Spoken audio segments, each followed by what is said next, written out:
Opa Gundam style. Oh god, here we are. Here we are. Where are we? I don't know. We are merely space debris right now. We are in space. We are at the end of Zeta Gundam. We've become one with the girl force. I have, my arms and legs have been blown off. I am nothing but a charred husk drifting away. A what kind of husk? I'm sorry, a shard husk drifting away. Definitely dead. Definitely don't have a movie made about me. Hey, we finished Zeta Gundam. We finished Zeta Gundam. Ooh, ooh, ooh, ow, my bones. Feels weird to say that out loud. It feels like it's taken us like pretty much the exact same amount of time to finish Zeta as it did for me to finish 0079, and it feels like, you know, several years have gone by since we started Zeta. I will say I was really worried when I sat down to take notes for these last two episodes, because as people in the Discord and probably some people on Twitter might have seen, we watched the final two episodes together as just a dry rip the band-aid off run. And I'm not gonna lie, I thought it sucked when I watched it with you guys. Really? I don't know if it's because like it's the first time that I've had to watch those two episodes separately from everything, or I think what it might have been is that since we were watching you stream it, Max, I think the audio was compressing in a weird way for us, because it did nothing for me, and I was really worried. And then I sat down to watch him this morning and take notes, and I was like, oh no, this show is very good. And then it hurt you real good when you sort of got the full effect of it. You didn't have oxygen, guarding you from the point blank beam blast ripping through a ship. Yeah. I mean, yeah, like, so I had the same experience, but I just thought that the reason that I was so didn't know what the hat was fucking whenever we watched was because it was the sub. I'm not used to the sub. I was having to read for the first time in my life. Very sorry to put you through that. Yeah, I'm sorry to make you read, Sarah. I mean, you know, usually I just kind of psychically pick the dialogue out of the characters' brains directly, so I don't have to read, but, alas. Yeah, sometimes you gotta, you know, try and connect to someone in a different manner than usual, but yeah, I rewatched them. I thought that I could take notes on a 20-minute episode of Gundam in an hour and a half. I was wrong. Could Tomino create an episode of Gundam so meaty that not even Sarah could finish notes on it? Okay, to be fair, I did do a little bit of a Mitch this, in that I've watched both of these 3 times each, and also went back and watched the first ever episode of Zeta Gundam just to check some things and compare some things. So, I've internalized these episodes. Good. I'm gonna have to tell Mitch that we've officially categorized his name as doing proper and real research for a podcast. That's very, very high praise. I'm glad that, well, you know, we both have Gundam podcasts, so it's only fitting that we sort of align ourselves in that way. Yeah. I mean, if we're talking about that would make Mobile Suit Breakdown the Mitchiest podcast of all. We're creating lore for people who probably don't even know we exist, which I really, really like. Well, no, they've acknowledged our podcast before. Yeah, bitch, I'm going on their podcast. You are going. That's right. I forgot. You're from Belfast, from Gundam. From Gundam. Yeah. From Gundam. Yeah. From Gundam. Well, before we get any more discussion, for the penultimate time, I'm Max and I use he/him pronouns. I'm Sarah and I use she and they pronouns. And I'm Colin, and I use they and them pronouns, and I'm using this voice for probably the last time on this show. Funk. I'm going to run my entire body through your body. It sucks to hear, but I'm gonna miss it. I know I'm gonna miss it. Yeah, I'm kind of gonna miss it as well. It's okay. If I ever start VTubing, I'm gonna use that voice as my character voice. I'm sorry, Colin. I think you mean when. What if Optimus Shiroku said Ikumbokum is the thing? Ikumbokum. There we Thank you. go. There we go. Well. Yeah. Shall we once more enter the soup? I think we shall. Let's dive in. With episode 49. Casualties of War. Good episode title, let me just say.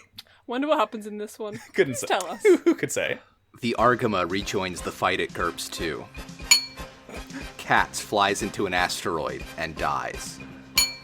Henkin, Simps, and an entire crew of the Radish dies. Jared speaks the truth and jobs out, dying. Rekkawa dies saying more shit about gender. Yazan lives somehow. Yay! Emma is bleeding internally and will probably die very soon. Camille becomes Zeta Gundam. That's the episode. Yeah. I'll join you on that one.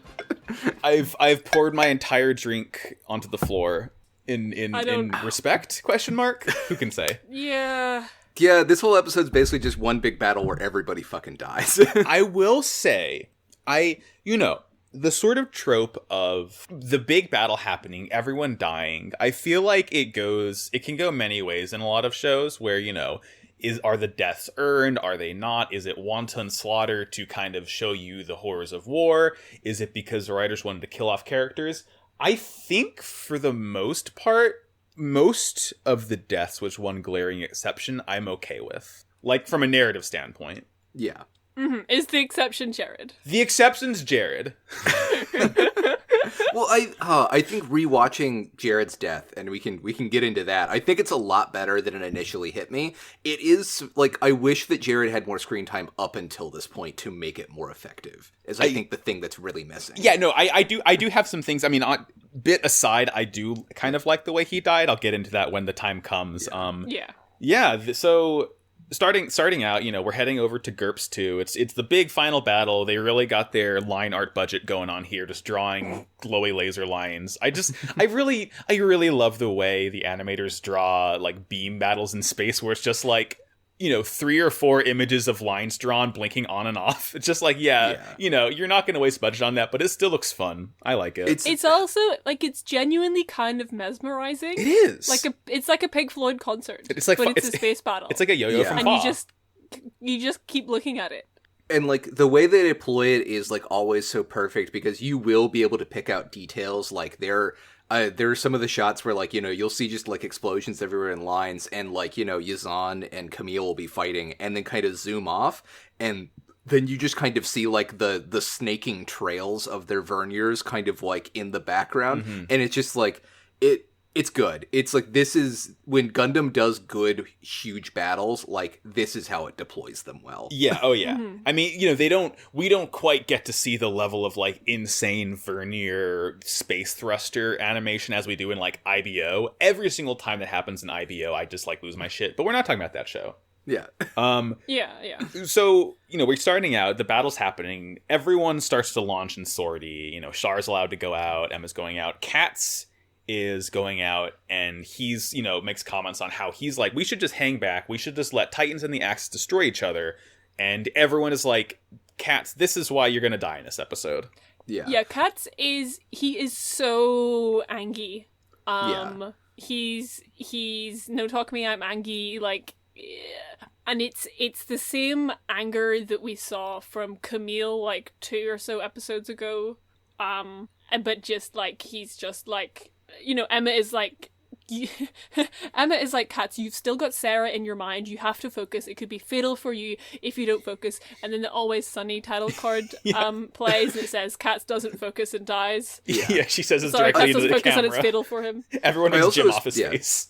I also especially like Camille's like kind of comment, like admonishing him for being a kid, and that's why everyone treats him like a kid, because like, he points out, hey, we've got a whole fleet in that battle already. If we just hang back and let them fight everybody, like, the rest of AUG is going to get crushed in the process. Like, we have to go there to protect our friends and comrades. He's really not able to see the big picture, which is like, again, very, very understandable for like a 15-year-old currently, pissed off as all hell because his girlfriend got killed. Yeah. And it really is like the reason that Katz dies in this episode. It is. Because he is a child. Mm-hmm.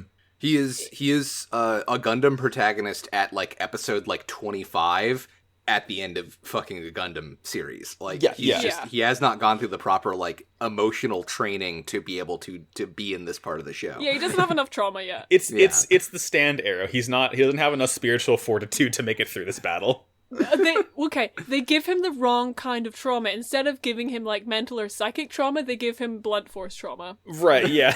he hasn't been spec'd properly. But yeah, guess who's here? Guess who's immediately shows up when they launch? It's Yazan and Jared. Son, boys allowed. to see Jared in a Boundock. Jared in the Boundock is so good. I will, actually, hold on. Let me just real quick. I think in the Zeta movies, Jared's Boundock actually has a different color scheme. It is honestly, I think it's kind of ugly. Okay. It is essentially if you took the Boundock and changed all of the pink bits to white, or to yellow, and like sort of half the other trim on the armor, I think it is a bit ugly. And I thought that, for some reason, I remember, like, because in Gundam, Gundam Maxi Boost On, he's in regular Boundock, and I was like, wait, I thought Jared's Boundock had different colors. No, he just pilots a regular Boundock in this. You know what this is? You know what this is? This is when they're selling razors, and they're selling the exact same razor, but they just change the color, so it's a blue razor for boy and pink razor for girl. Yeah, it's pink tax is what it is. That's because... Okay, whenever Jared shows up in the Boundock, I'm like, oh shit, I didn't expect Jared to be piloting a Boundock, and then sort of thought about it and realized that's because I associate the Boundock with being a girl robot, because fucking Rosamia piloted it, and it's got pink bits, and it's just very fucking elegant. I don't fucking know gender shit. So I was like, oh, it's really nice that Jared gets a Boundock. And now I'm looking at this, and I realize that the show possibly also gets that vibe. It's like, oh, well, we didn't want the Boundock to be like a girly robot, so we put yellow bits on it. We added yellow for his hair color. Yeah. It is kind of hilarious to think that he just like walked in and saw them like mopping like Rosami's remains out of the Boundock and was just like, yep, I'll take that one. Yeah, I do want to highlight what you said, Sarah, because I would like to think of Boundock having a mullet. It treats me right. It treats me right. Yes, good. Oh, I wasn't sure if you'd heard that. I'm glad that the psychic wave of that concept reached you. Oh yeah, no. At this point, we are completely fully attuned. We are all drift compatible. We could all pilot the 3-armed robot from Pacific Rim right now. But yeah, yes. Jared is accosting Camille in Boundock. Yazan is accosting Emma and Katz in the Hammurabi. What's up, Sarah? Yeah. I don't think I said anything, but I was about to say that. Look at that. I'm too connected. We're too much. Yeah, like, and Jared, like, kind of tackles or gets Camille to go. I think it's not like they do go into the hole of Grips too. Yeah, they're in the tube. Like, so they like, and they're like in there already, and then like, Camille gets like psychically vibe called out because of Yazan and Emma, which I just thought was neat. Mm-hmm. Also, very important to remember that Emma can withstand the electric yo-yo because they upgrade the Mark II's anti-electric sheet. Whatever that is. They did the same thing they did for Gundam in 0079, where they just kind of rub magnets on it and see what happens. Yeah, it kind of oiled it, just kind of covered it in gum arabic. They got it lubed up real nice. Something. They've stuffed the joints full of dryer sheets to take care of all that static electricity. Yeah. There's a cool sort of thing where, like, Emma survives the yo-yo, and also Katz uses the G-Defensor to, like, fly through it and, like, snap the line by, like, like, pushing it against one of the thrusters. Yeah, like, specifically, he uses, the body of the G-Defensor to just, like, push through the wires. It's cool. Yeah. He also backs that ass up in front of Yazan at one point in the G-Defensor to, like, he's, like, basically breaks really hard in front of him to, like, have him, like, back off as he's trying to attack Emma. It's fun. Yeah, it's great. Kat's a good pilot, it turns out, for a little bit. Mostly. Yeah. And they while he's gotten Yazan away, they get they do the combination. They put the G-Defensor on the Mark II, but then Katz flies off in the core fighter to directly engage the enemy while Emma still gets ready. Which seems like a bad idea. Please, Katz, your work here is done. You're now on the tiniest planet ever, and he's just like, no, I'm gonna stay and fight. Unfortunately, Katz foolishly is texting while flying. He got a notification that his stamina has returned in Candy Crush, so he looks down in his phone for a split second, only to bonk into an asteroid. Yeah, well, it's like, I feel like it's even worse than that, because, like, he's so, he's basically, like, doing a really good job of actually distracting Yazan and, like, making Yazan waste shots trying to hit this tiny little core fighter, but does not realize that Yazan has basically directly led him into colliding with an asteroid, because, again, Katz doesn't have any kind of greater consciousness about what this battle is going on. He just thinks he has to pilot well and be the new type boy, and yeah, he fucking eats it.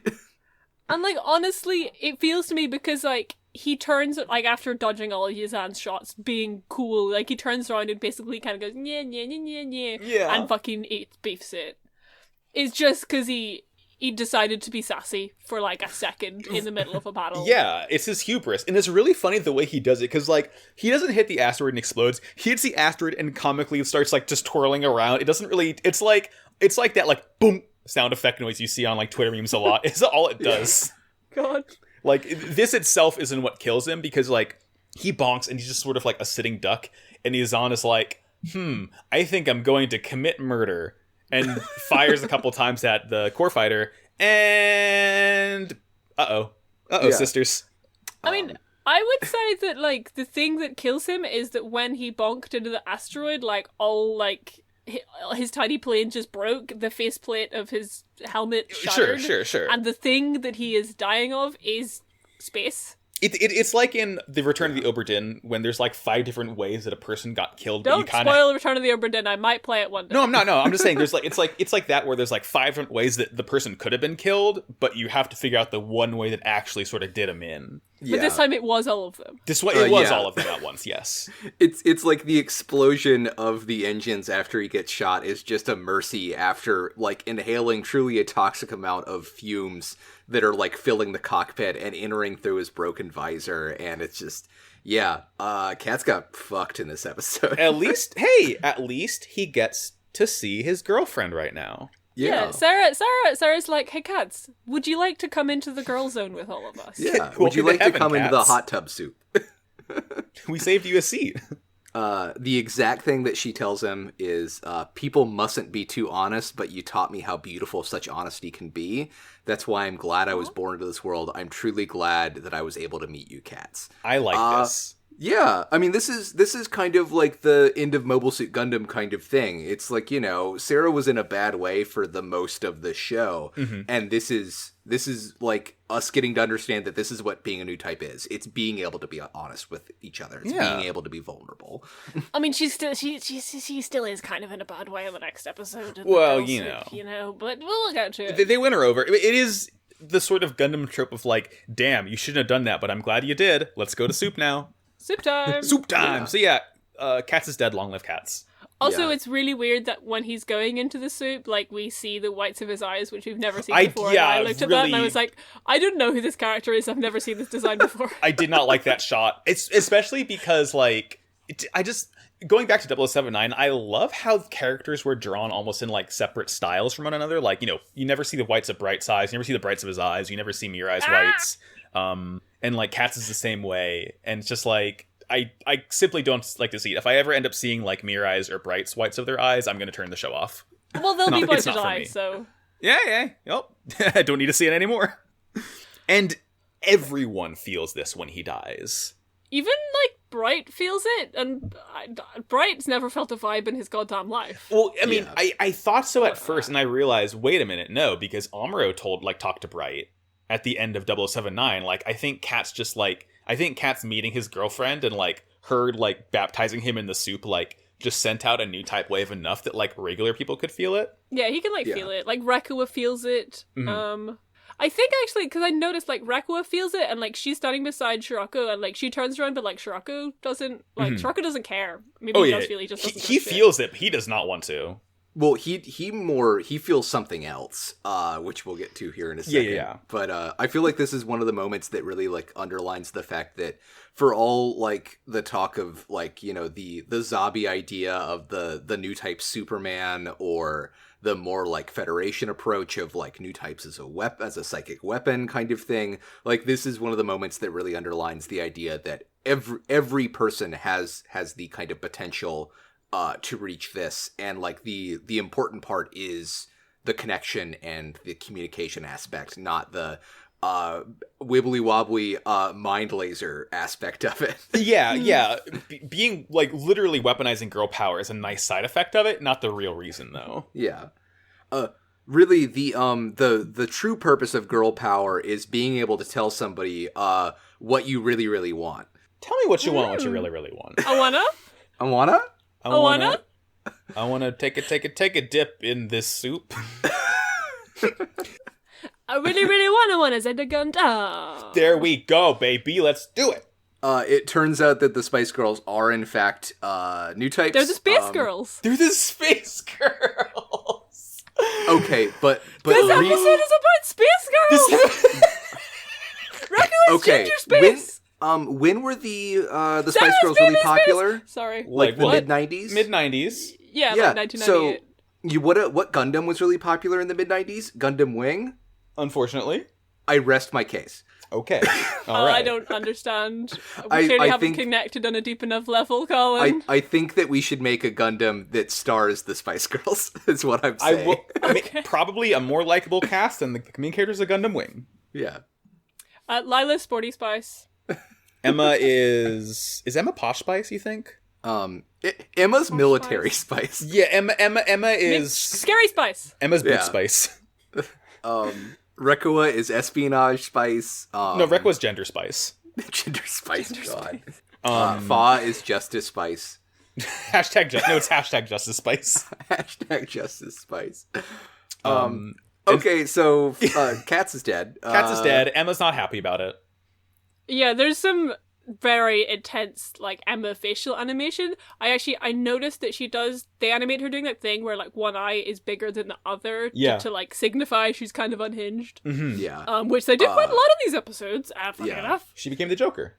Emma also goes sicko mode and, like, blows up both of Yazan's wingmen and then destroys an asteroid with 2 more mobile suits behind it. It rules. Yeah, she is, like, freaking the hell out right now. But yeah, because Yazan shoots her and, like, she screams, and at that point we cut to Henkin, who seems to be aware of this. Regrettably, we cut to Henkin. He, like, an interesting note, as, like, they're watching this happen, Henkin sees the Hammurabi and Mark II fighting, and one of the crewmen of the Radish is like, hey, you want to fly over there and help her out? Yeah. I have this noted down as well, because it's like, I came in, and what I remembered happening was just like, oh, fucking Henkin goes and sacrifices the entire crew of the Radish just in order to say that. But actually, to be fair to him, wasn't his idea. It is his bridge crew that suggest this. Oh, like, you can tell in his face, too, that, like, he is trying to do the quote-unquote, like, proper military thing and not sacrifice an entire ship of people for the girl that he wants to date. But then his entire crew is like, oh no, we couldn't live with ourselves if we let Emma die. Captain, please go simp. Like, and he, like, looks relieved when his entire bridge crew kind of, like, gives him permission to do this dumb, stupid thing that they all know is going to get them killed. Yeah, like, he like, actually starts crying whenever they give him permission to simp. Mm-hmm. Which is the mark of the true simp. Realistically, they're so tired of Henkin being, like, so oppressively horny that they don't care if they die doing this. They just want him to get some action so he leaves them alone. Oh, man. The action involves being shot by Yazan. I was going to say, they certainly get some action, because Yazan is like... Yazan's flying around, he sees the Radish sort of, like... It flies over the asteroid where the Mark II is resting, and Yazan's like, it's free real estate. And just, like, bombs the hell out of it. Yeah. And just Emma is like, what the fuck are you... What the fuck are you doing? Oh, man. And it's even worse in the fucking in the new translation movies, just because I would highly recommend not watching them, just because they the way that they up-res the old animation and then insert new animation is so fucking jarring. And then this is like the movie makes it seem like absolutely a romantic connection between both of them, that this thing is happening. Gross. And it fucking sucks. Yeah, but hey, doesn't matter, because like I said, Yazan bombs the entire Radish. Like, we get a shot of the bridge is like, there's holes blown in it, and like Henkin is like barely alive, like floating towards one of the holes, like, you know, getting sucked out a little bit, and he just like looks around, like thinks of Emma, and is like, it just X's over his Henkin is eyes. like Aliens 2 sucked up against the wall. Yeah. Oh, we almost forgot something. Katz's ghost did come to Emma to warn her that Yazan was going to attack her. I forgot about that. Yeah, he does do that. Yeah. So, Sarah brought Katz into the girl force. Katz brings Emma into the girl force. Yeah. No one brings Henkin into the girl force because they don't want him there. Well, no, Henkin's not a new type. He just goes to hell. Yeah. He goes to the Super Turbo Megasis hell. Yeah. He goes to a horny jail. which is hell. Yeah. That's he's that's down what they there teach you with in Catholic Castiel school, right? Supernatural. Yeah, I just at this point I want to shout out Yazan as being just like the breakout star of this episode. Like, he gets all the action, he does all the things. He's so competent. I love that he's just a normal guy made of dirt who's a really good pilot without having a big brain. Yeah. God, Jared, I don't know him. Speaking of Jared, is this when we sort of cut over to Camille freaking out and fighting Jared? Yep. Cool. Yeah, Camille like arrives and he's just like horrified at what he sees, but it doesn't have time to be horrid because just Jared is behind him like. This conversation is so funny. Oh, the one where Jared says, "I haven't murdered nearly as many people as you." The one where Camille says, "I'm not a murderer," and I sort of pop in, like, I do the freeze frame, and I pop in and say, that was determined to be a lie.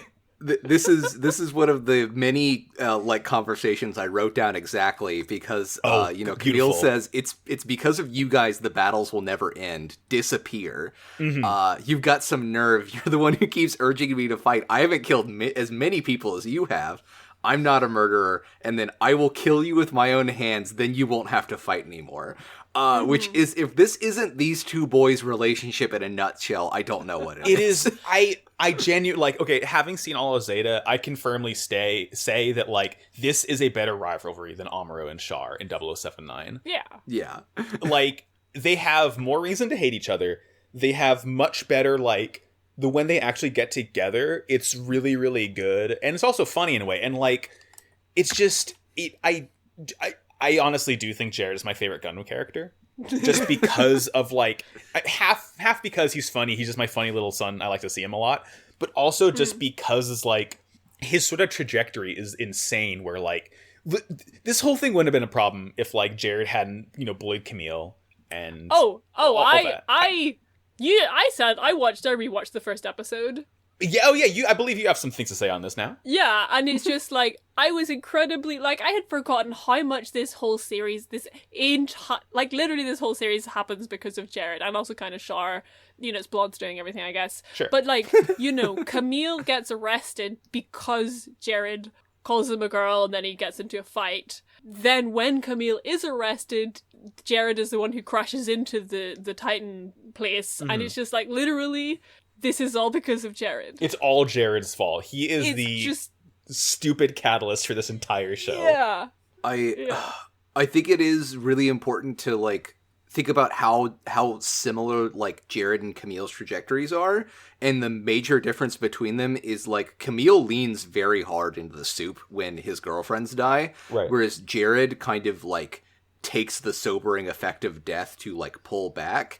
And I think that's why Jared has a better grasp of what's going on, because, like, Camille is chock full of ideology right now, and I don't think anything he's saying is necessarily wrong.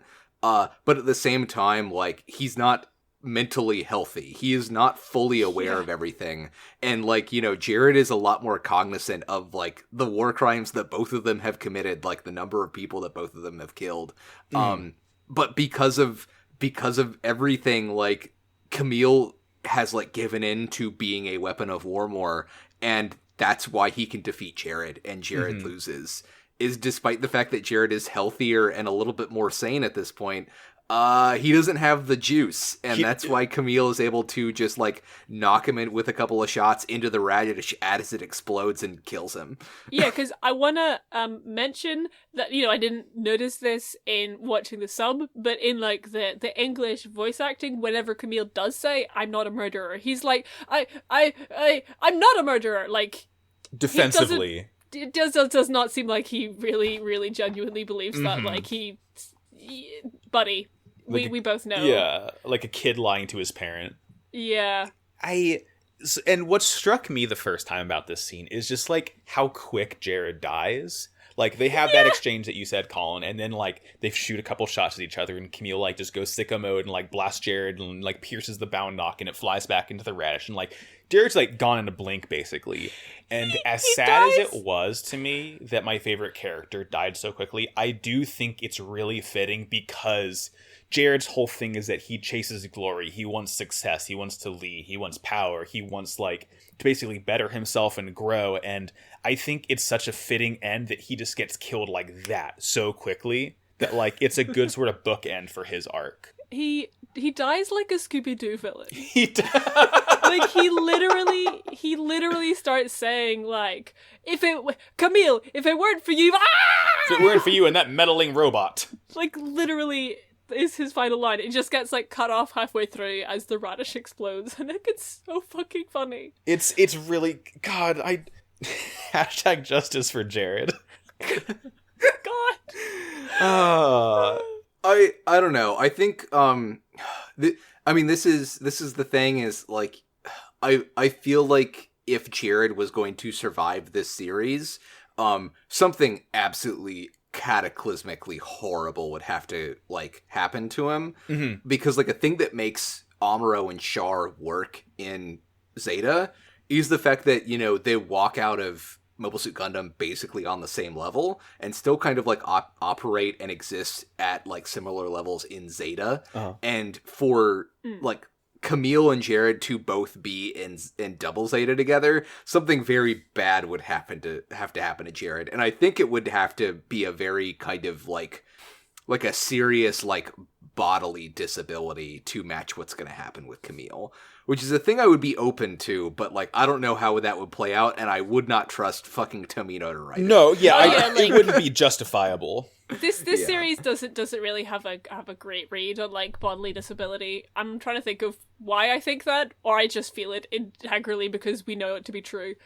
I'm sure Camille being like having a spoiler alert, having his brain scrambled like an egg probably is going to be treated with respect in Double Zeta. I've been trying not to think about that. Yeah, I've been like, don't think about it. You can't watch Double Zeta until at least 2 weeks from now. Don't think about it too much. Don't think about it too much. I'm gonna eat up you two watching Double Zeta with a fucking spoon. I am so ready for it. I will be live blogging my thoughts in Discord. Yeah. Again, and you could make a podcast about it, Max. Hey, I think I will, Sarah. Maybe you could bring like a friend on, like Jake or someone. Oh, hey, man, I could possibly do that. Maybe I could use the guitar solo from ZZ Top's Lagrange as the opening. Oh, that's such. Oh god, like, it's layers, isn't it? Oh man, layers. Mwah, that tastes good. I just wanted to say whenever we were coming up with our theories of what was going to happen in the finale before we watched the finale, I thought that Jared was going to survive against all odds, be picked up by Haman, and then just like she was going to force him to become her butler because he would be really fun to dom because he would hate it. And I thought like the Haman was going to torture him throughout all of Double Zeta, and I thought that would be fun. If only. So just want to say that theory that we could have had that. Yeah, that's an alternate universe. Sarah, Jared doesn't survive, but I want you to know that you can still eat your cake in Double Zeta. But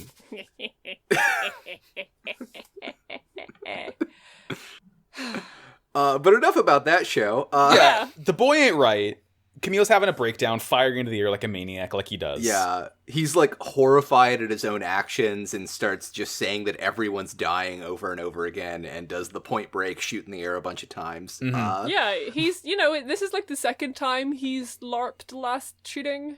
He really, really wants to be Amuro. And it just, like, the shot of this really struck me because, like, the radish explodes and it's just like this huge orb of fire that fills the screen. Actually, tangent to this. Today, I went outside and there was this huge fiery orb in the sky, and I don't know what that is. I've never seen that before. That sounds really scary. That doesn't... it was really scary. I don't know about that. That sounds a little freaky. So yeah, like, Camille is staring at this huge orb of fire, and like, it's just filling the screen. Again, like the Pink Floyd laser light show battles that we talked about, it is just kind of hypnotizing. Yeah. Yeah, and he just stares at it, dissociates, clutches his head, yells, fires into space, does all the things. Mm-hmm. Yeah, there's a lot of points in Zeta that kind of read as Tomino being mad at people thinking that parts of Mobile Suit Gundam were cool, and this is one of them. This is Tomino like leaning into the microphone and saying, "Oh, you thought last shooting was really cool? Well, okay, you're gonna get 2 of them, and they're gonna be horribly, horribly traumatic. You like them now? You like them now, motherfucker?" Like, everyone that's says what... yes! I say yes, I say yeah, I do. Thank you. Thanks, Tomino! If there's one thing we know about Tomino is that he's wrong. Mm-hmm. Yeah, Just in general. Death of the author. So as this happens, as Camille loses it, Paptimus is hanging out with Rekua, and he's just like, he does not like the nasty vibes this boy is putting out. He hates, he mentions how he hates people are fighting while they're being driven by emotion. He's like, this is not how humanity should exist. Let's go kill some people. Yeah, they're having too many feelings. We have to go and kill them to stop them from having feelings, because I don't like that. Mm-hmm. This is no good for me. And this is kind of where my trajectory on these episodes starts, because just like the theme of emotion and whether you should have emotions and how you should have emotions really kind of keeps coming up for me in these. I'll get more on it later, like we'll get there. Well, yeah, I mean, speaking of which, fucking Sirocco is literally like, I can't stand this feeling. People fighting driven only by their raw emotions is like incorrigible. Like, he just hates to feel Camille out there just feeling things. Mm-hmm. How dare this boy have feelings, like from elementary school? Like from like feels from 2012 Tumblr. Yeah, all his feels. Well, you see, Sirocco is simply logical. He only posts on our atheism on Reddit. Yeah, he's lightened in this moment. Yeah. Not because of the phony powers of Zeta Gundam, but by his own Patrick Star. So they go out. He and Rekua do, and meanwhile, Camille sort of goes to pick up Emma. She's this scene. Yeah, she's just kind of standing there on the asteroid, just chilling, and she is like completely in shock right now. Yeah, and she's fucking catatonic over what she just saw happen. Like, she felt Henkin die. Like, yeah, not good. Well, she felt Henkin die immediately after feeling Cats die, so it's just like bam bam, two in a row, 2-hit combo. Yeah. Time to dissociate, baby. Guess I'll dissociate. And he's like, you know, shaking her, talking to her, trying to get her head in the game, High School Musical. And like, as he's saying this, as he's trying to talk sense into her, he like absent-mindedly opens his helmet up. I guess like my take is that he's like trying to have, you know, like face-to-face, show more emotion sort of thing. And that's what snaps her out. She's like, bro, put your helmet back on. You're in space. Yeah, it's like Camille is so in the soup at this point that he's forgetting like the context of different physical spaces, and he's only thinking about like the emotional effect of things is the way that I read it. And the line he says, like, when because he's not making much sense. He's just like, Emma, we have to deal with the pilot who did this to Katz and Captain Henkin. If he's still out there in space, it'll be too hard for us. No, he says, if he's still out there, it'll be too hard for us to live in outer space. And when he says the words outer space, that's when he opens his helmet. Outer space, like this. Yeah. Yeah. Which kind of struck me there. And it's just like the animation on it is so like, just his hair is just like as like all the air fucking escapes his normal suit, I guess. And yeah. This is one of the few like parts of all of Gundam that really leans into how extreme living in space is, because I feel like a kind of like undercurrent is like like, you know, there occasionally you'll get wibbly wobbly new type stuff inside the colonies. But because those are generally considered kind of Earth-like in their environment, it's not until people go out in mobile suits into deep space itself that, like, the real shit happens. And this is one of the few times that, like, they do something that really, really makes that connection incredibly clear and incredibly strong. Like, how, like, you know, Camille had his helmet open for, like, half a second and could have died from it. Yeah. Maybe a hot take on my part. I don't think I want to live in space. I think it's maybe a bad place to be. Yeah, pretty scary. It's a bit scary. But, like, I was gonna mention, like, when Henkin died, like, the thing Henkin dies from is sort of technically from space. Yeah. And, like, when Emma dies, like, kind of what Emma dies from is sort of from being in space. Like, all the deaths in these episodes are just, like, maybe wouldn't have happened if we hadn't been in space. Who can possibly say, Sarah? Who could say where the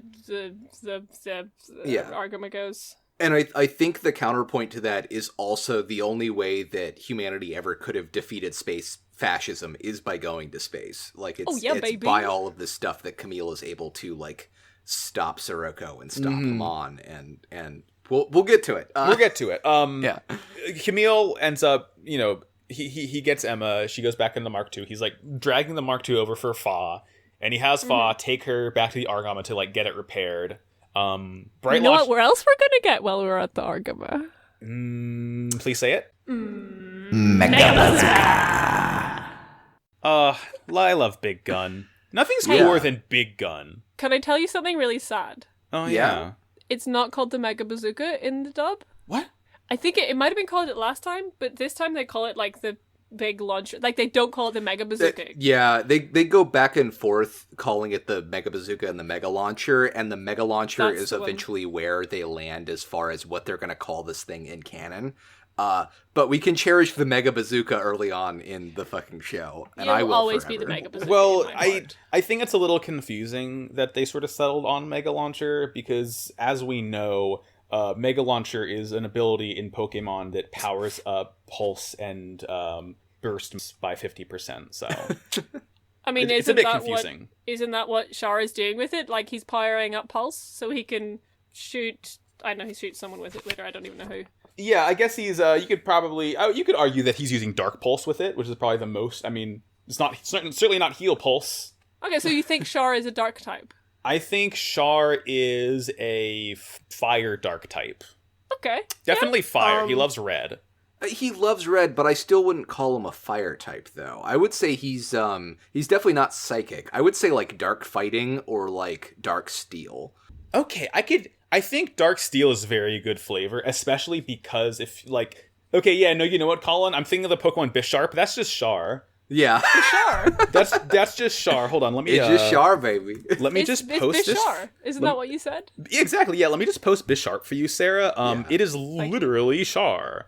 He also has dual disc arms, which is just more fun flavor. Hey, what if Char had dual disc? Oh, that's Char. That's Char. The picture That's of just Char. The little white gloves, little white feet.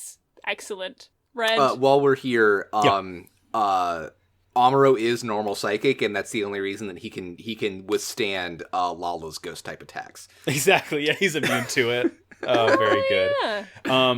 So Mega Bazooka, all that stuff. Hamon launches with like 1 trillion Gaza Seas. There's so many of the pink boys. I love. Yeah.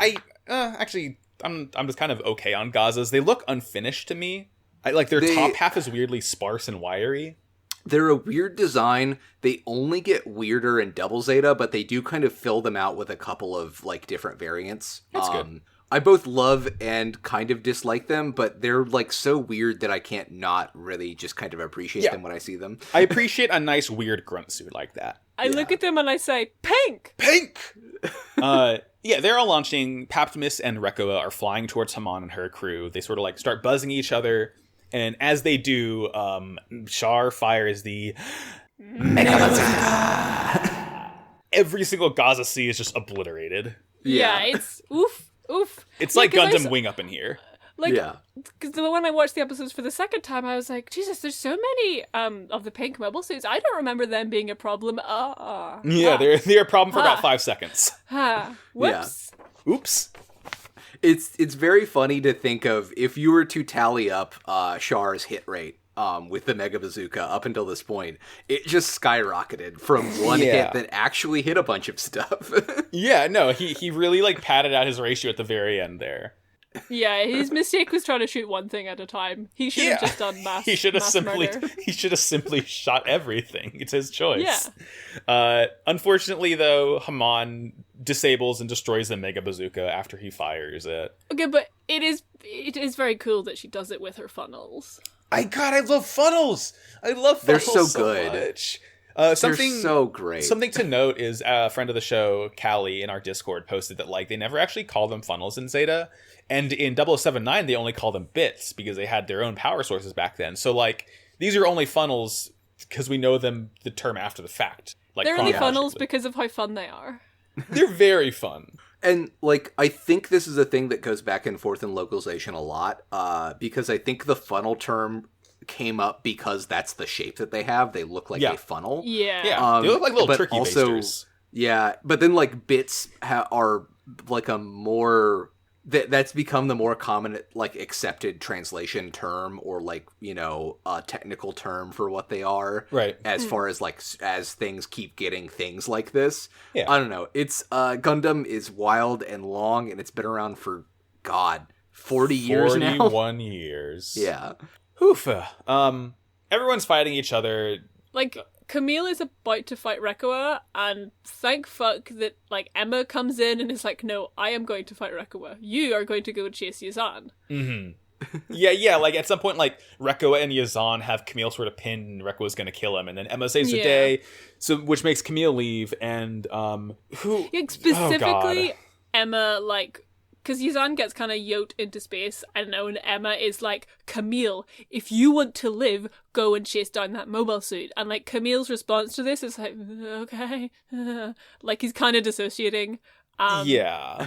But this is how we end up with, like, this is... I'm really kind of happy that this is the confrontation that killed Rekkoa, was, like, between her and Emma.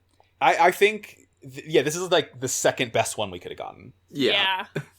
Cause they're like fucking, their conversation is like raw as hell. Cause like, you know, Rekkoa doesn't even realize that it, like, the deaths that she felt were Henkin and Kat's until Emma tells her. She's like, oh, is that what I felt? Yeah. And, like, you know, Emma's like, it's possible no one will cry when you die. And get her ass. Rekkoa's just like, I don't care if no one cries for me. The way it's phrased in the dub is Emma's like, you know, Rekkoa, I don't think anyone will shed a tear for you when you're gone. It's just so, like, dismissive. It's so good. Yeah, it's like everyone is truly tired of her shit. Yeah. Yes. Unfortunately, they're tired of her shit for not the right reasons. they're tired of her shit more because she's, like, a traitor and all that, not because she's extremely transphobic. Yeah, like, my next note just says women shit. I don't know. Yeah, like, I didn't even write it down. I don't care. I don't care anymore. What's up, so Colin? I've been sitting on this for a while, and I've been thinking about it, and, like, the full passage is after Rekkoa shoots the Mark II's boogie board.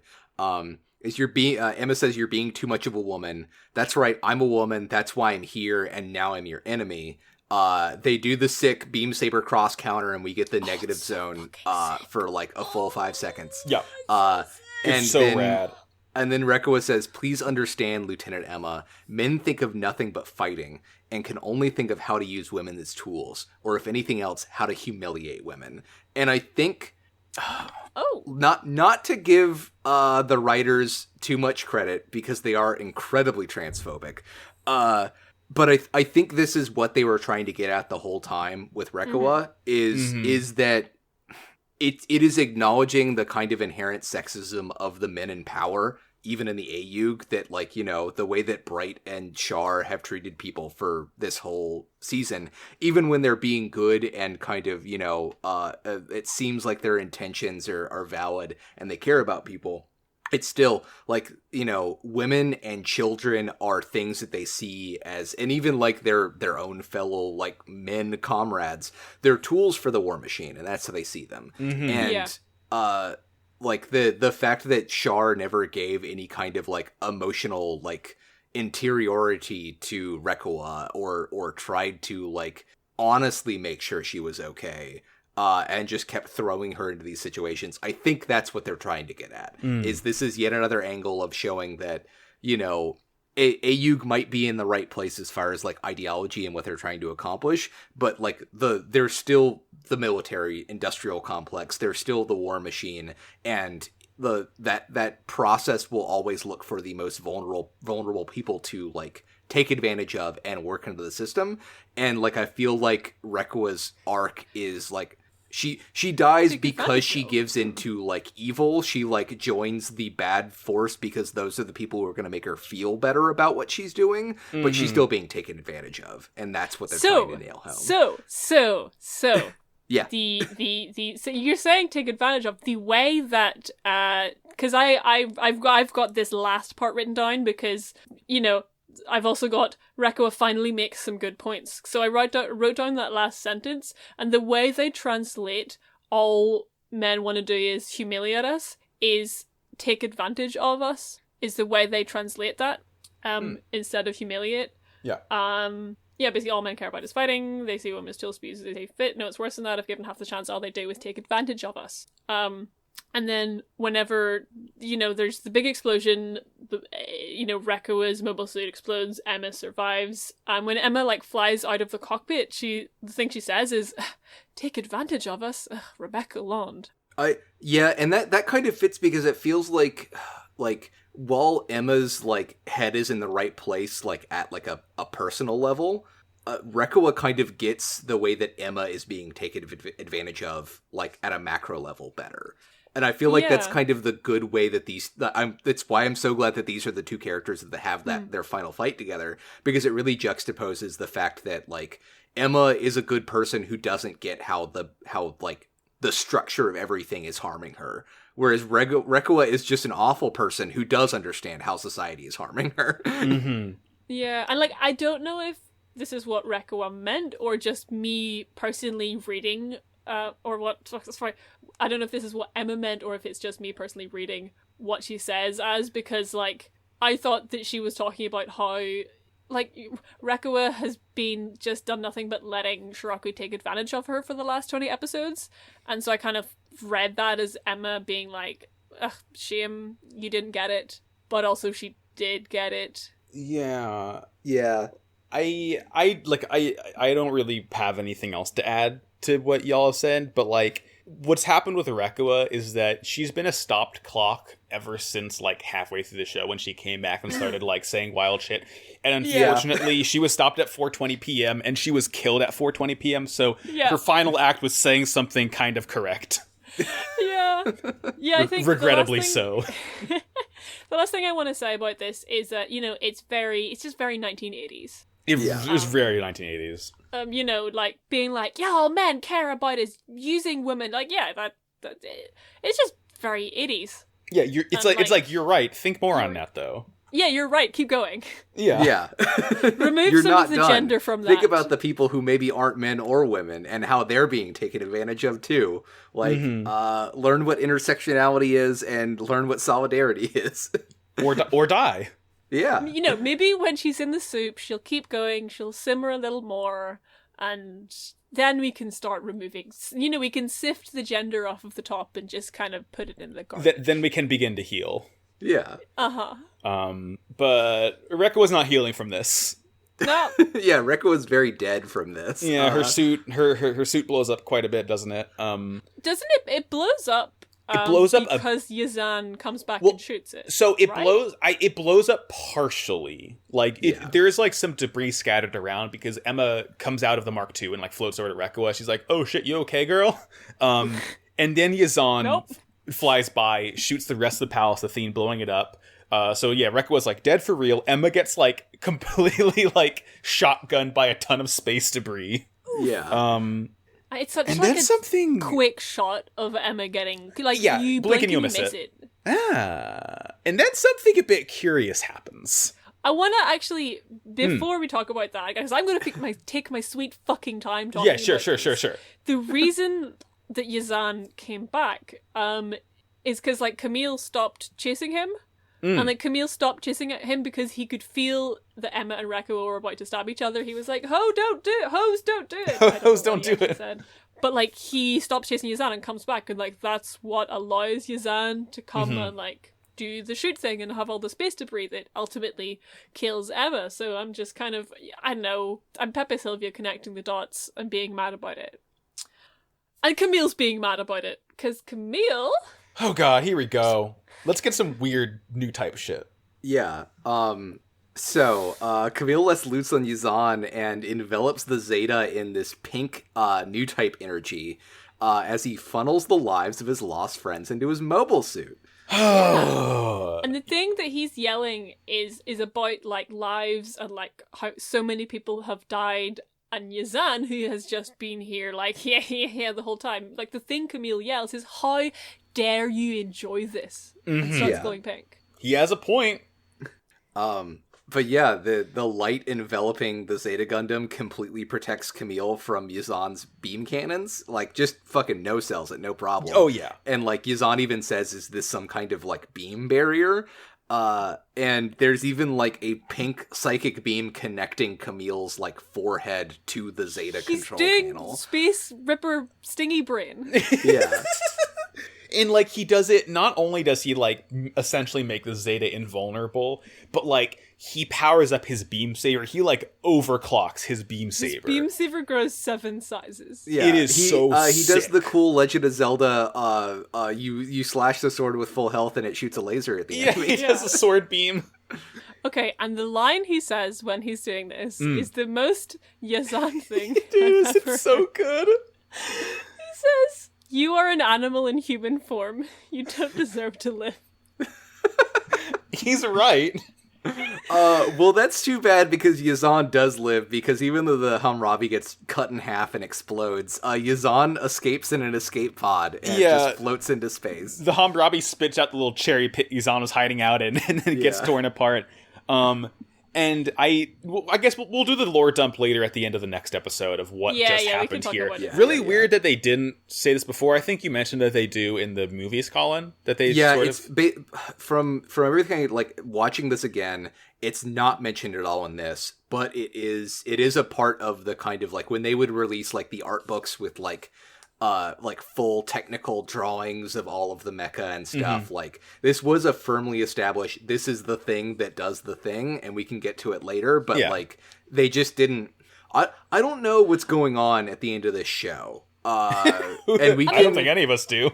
I feel like we can get into this more like when we do the wrap up, but I think this is kind of indicative of just Zeta Gundam as a whole, that like they had a very robust writer's room. They had a lot of ideas on the table, and they just didn't take the time to put them all in a way that made maybe sense. too many ideas. Yeah. I was going to say, like, they put them all in. They didn't like pick and choose them. Because like I could talk about more in the episode. I think that, Mobile Suit Gundam Original has like a stronger direction whatever than Zeta, which is kind of spaghetti, and like it's good in that it's spaghetti, but like there's just so many things happening.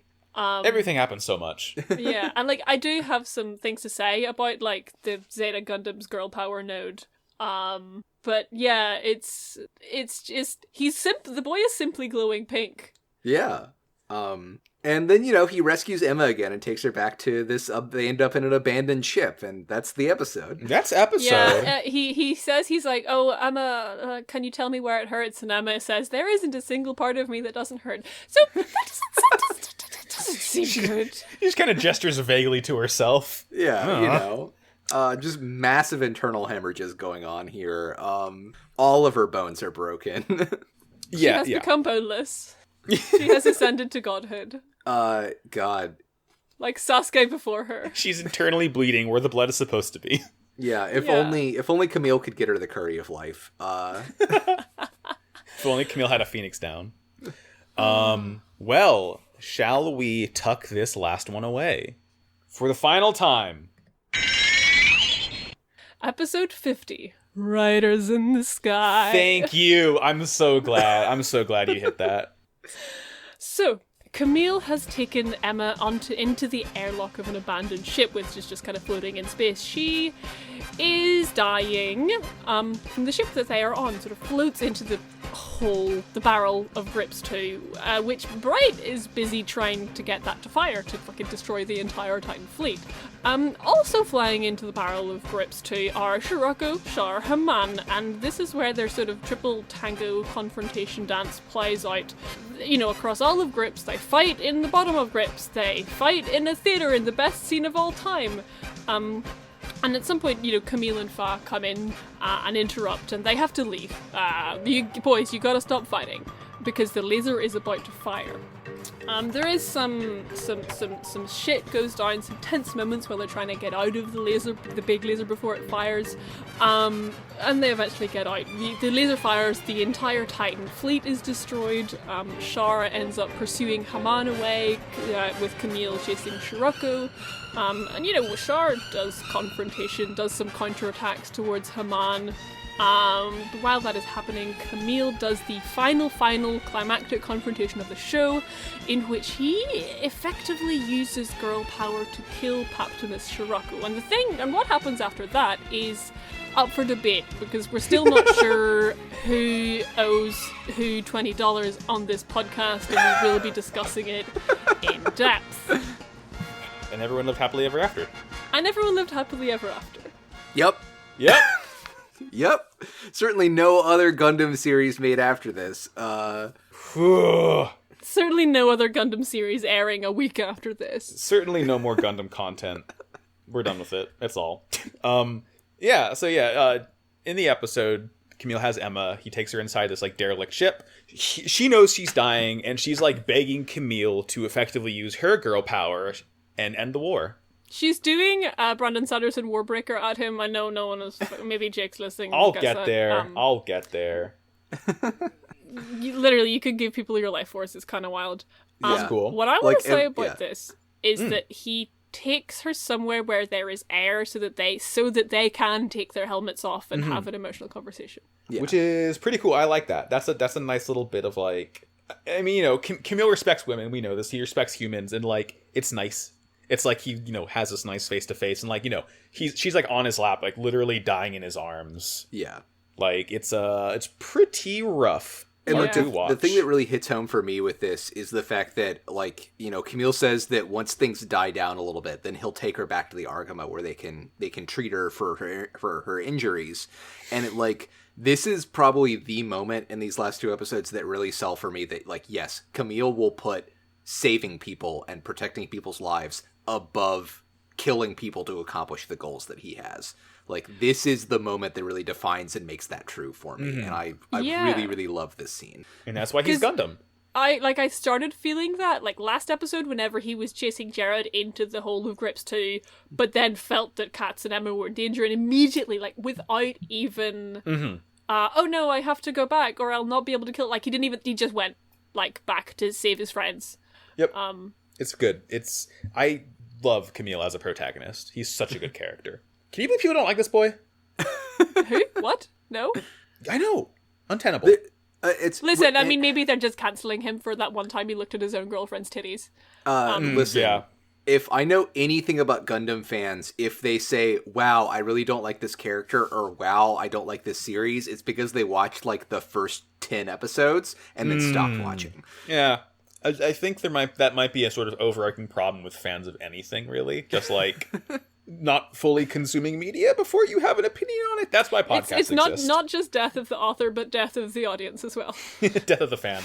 We're expanding the theory. We're all dead. We're in the soup. We're watching Zeta Gundam in the hot tub. Yeah, we are part of the girl force. Yeah, and Emma has now become part of the girl force because she is dead. She has died in Camille's arms. Yeah, like the lines she says as she's dying, they're like, we remember that you're not alone. We are all with you. Like, she is in the girl soup. Mm-hmm. Yeah. Like the thing that she says in the sub is, many people are watching over you. You are not alone, which is like equally powerful. And like, she like before that says that she saw what happened. The Zeta Gundam has the ability to suck in the wills of other people and turn it into its own strength.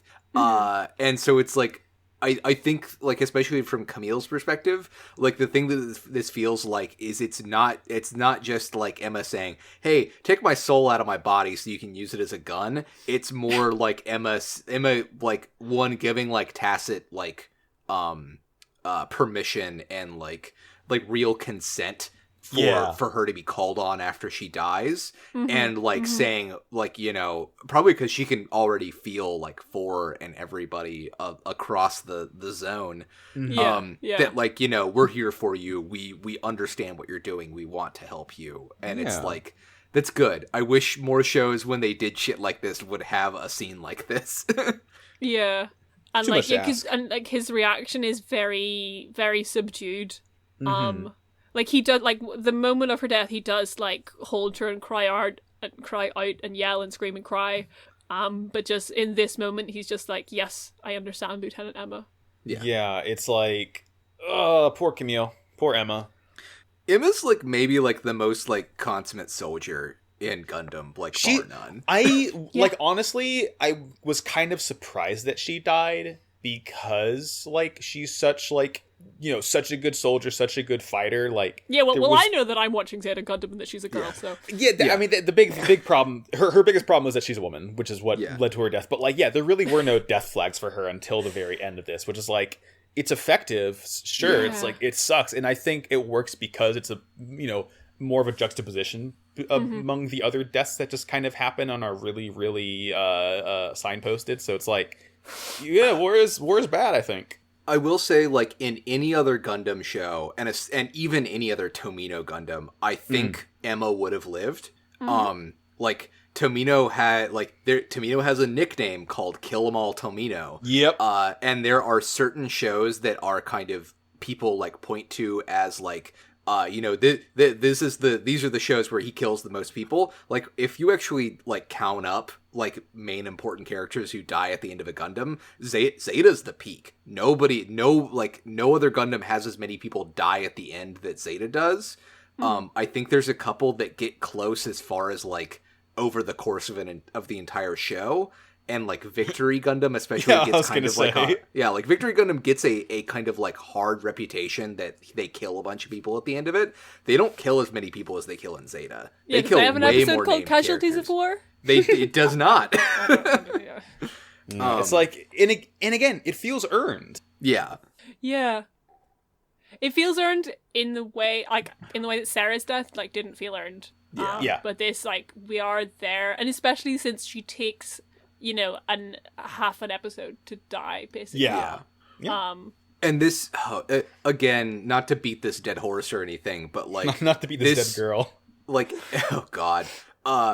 This feels so much like Tomino really trying to shake you and say, yes, you should not think war is good. Like, people are dying. Like, this is a bad thing, even if we're accomplishing, like, goals that are good. And that's what nobody got from Mobile Suit Gundam, is how, like, it's not that Amuro's the hero and that makes the death okay. It's that you should understand that the death is bad, separate from what the heroes are trying to accomplish, which I kind of feel like he felt like people didn't take from that series well enough.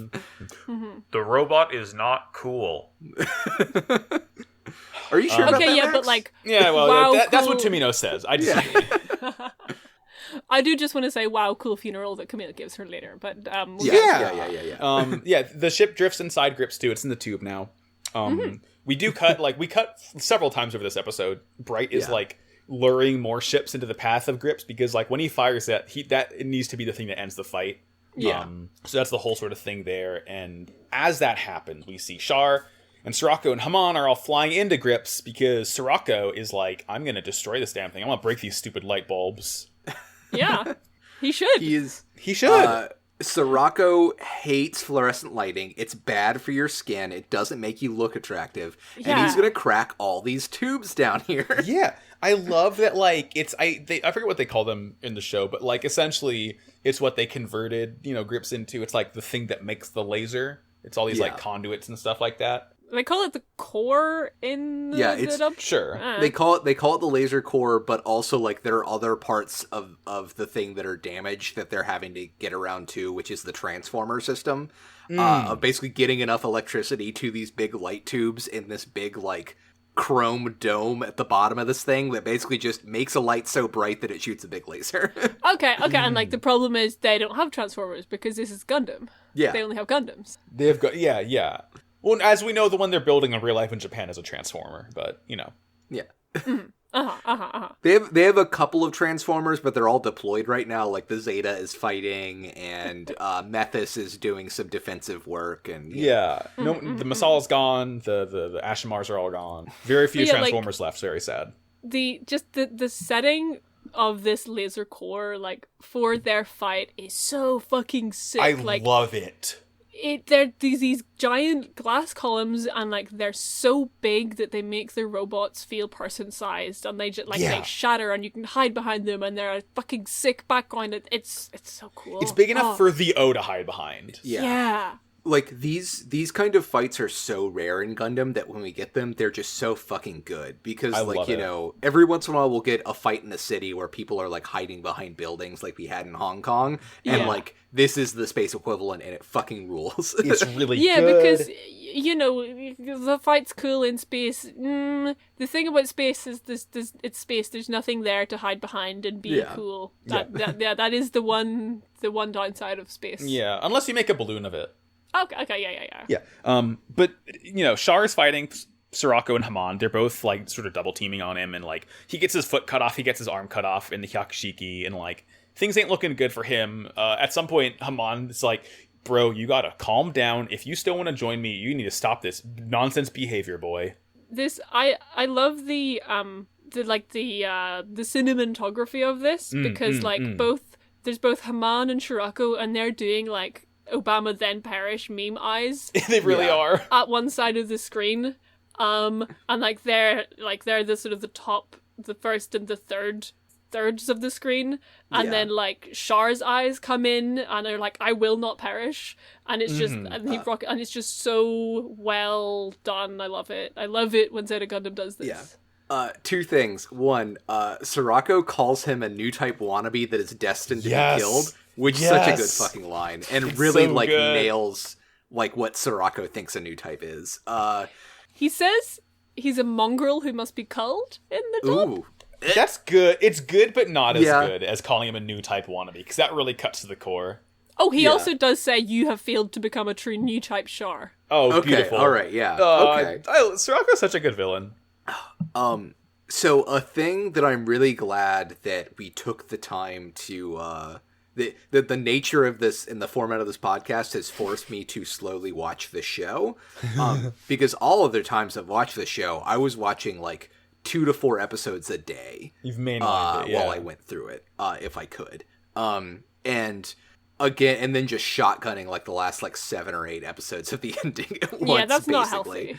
Yeah. And the thing that I never fully appreciated is it's easy to, like, when you watch the end of the show really, really quickly, to kind of think that Haman and Sirocco are basically on the same side when they're really not. Like, they are, like, they're the things that they're doing dovetail really quickly, and it is, like, basically Haman and Sirocco fighting Char, but, like, it was you guys making me slow down and watch this, like, week to week, and watching these 2 episodes separately for everything, really made me appreciate, like, even if Haman and Sirocco are working together in this exact moment, they absolutely are not allies. They absolutely do not agree about anything. Oh, and, yeah. Like, the only reason they are not shooting each other is because they can shoot Char instead. Yeah, it's enemy of my enemy. Let's kill this blonde man. Yeah. And after this, like, they're fighting, and he gets all cut up, and he's not looking so good. And he sort of flies. Yeah, he, like, just you know, quick leg count on the Hyakushiki. 1. Paptimus shot off a foot. Haman shot off a forearm. Now Paptimus shoots off another leg. And he's, like, he, like, flies into the colony to, like, escape. And yeah. I just, like, yeah, like, because the sort of the thing that, like, I think it's Haman says, they're basically like, Char, what do you fucking want, eh, bitch? Yeah. And that's when Char flies off. They go to a different location to discuss this. Before we get to that scene, because I feel like we're going to spend a Christian hour on this coming scene. Oh, yeah. Yeah. I do want to note that we have a quick cut to the Argama again, who is getting reports that the laser is like getting ready to fire, like it's at 30% capacity, which is apparently enough to take the fleet out. But like Bright is still delaying and is purposely moving the Argama into the field of fire to attract more of the ships in. And it is like Star Trek exploding at this point. Like, people are getting fucked up in the Argama. Like, consoles are blowing up when they get hit. Like, it is in a bad way. Yeah. It's not doing so good. And I think they also know that Patmos, like, destroyed a lot of the core of it. It's like, they can't fully charge it. Yeah. Like, yeah, it's not great. And then, again, before we cut over to the greatest scene in all of TV show, we cut back to the airlock where Camille and Emma are. And it's like... And even before then, which I kind of glossed over, there is, like, while Char and Sirocco and Han are fighting in the laser core, there is a shot of Camille in the airlock with Emma's, like, dead body. He is just, like, huddled in the corner, clutching his knees and, like, staring at her. And, like, that, like, 10-second shot destroyed all of my bones. I'm Emma now.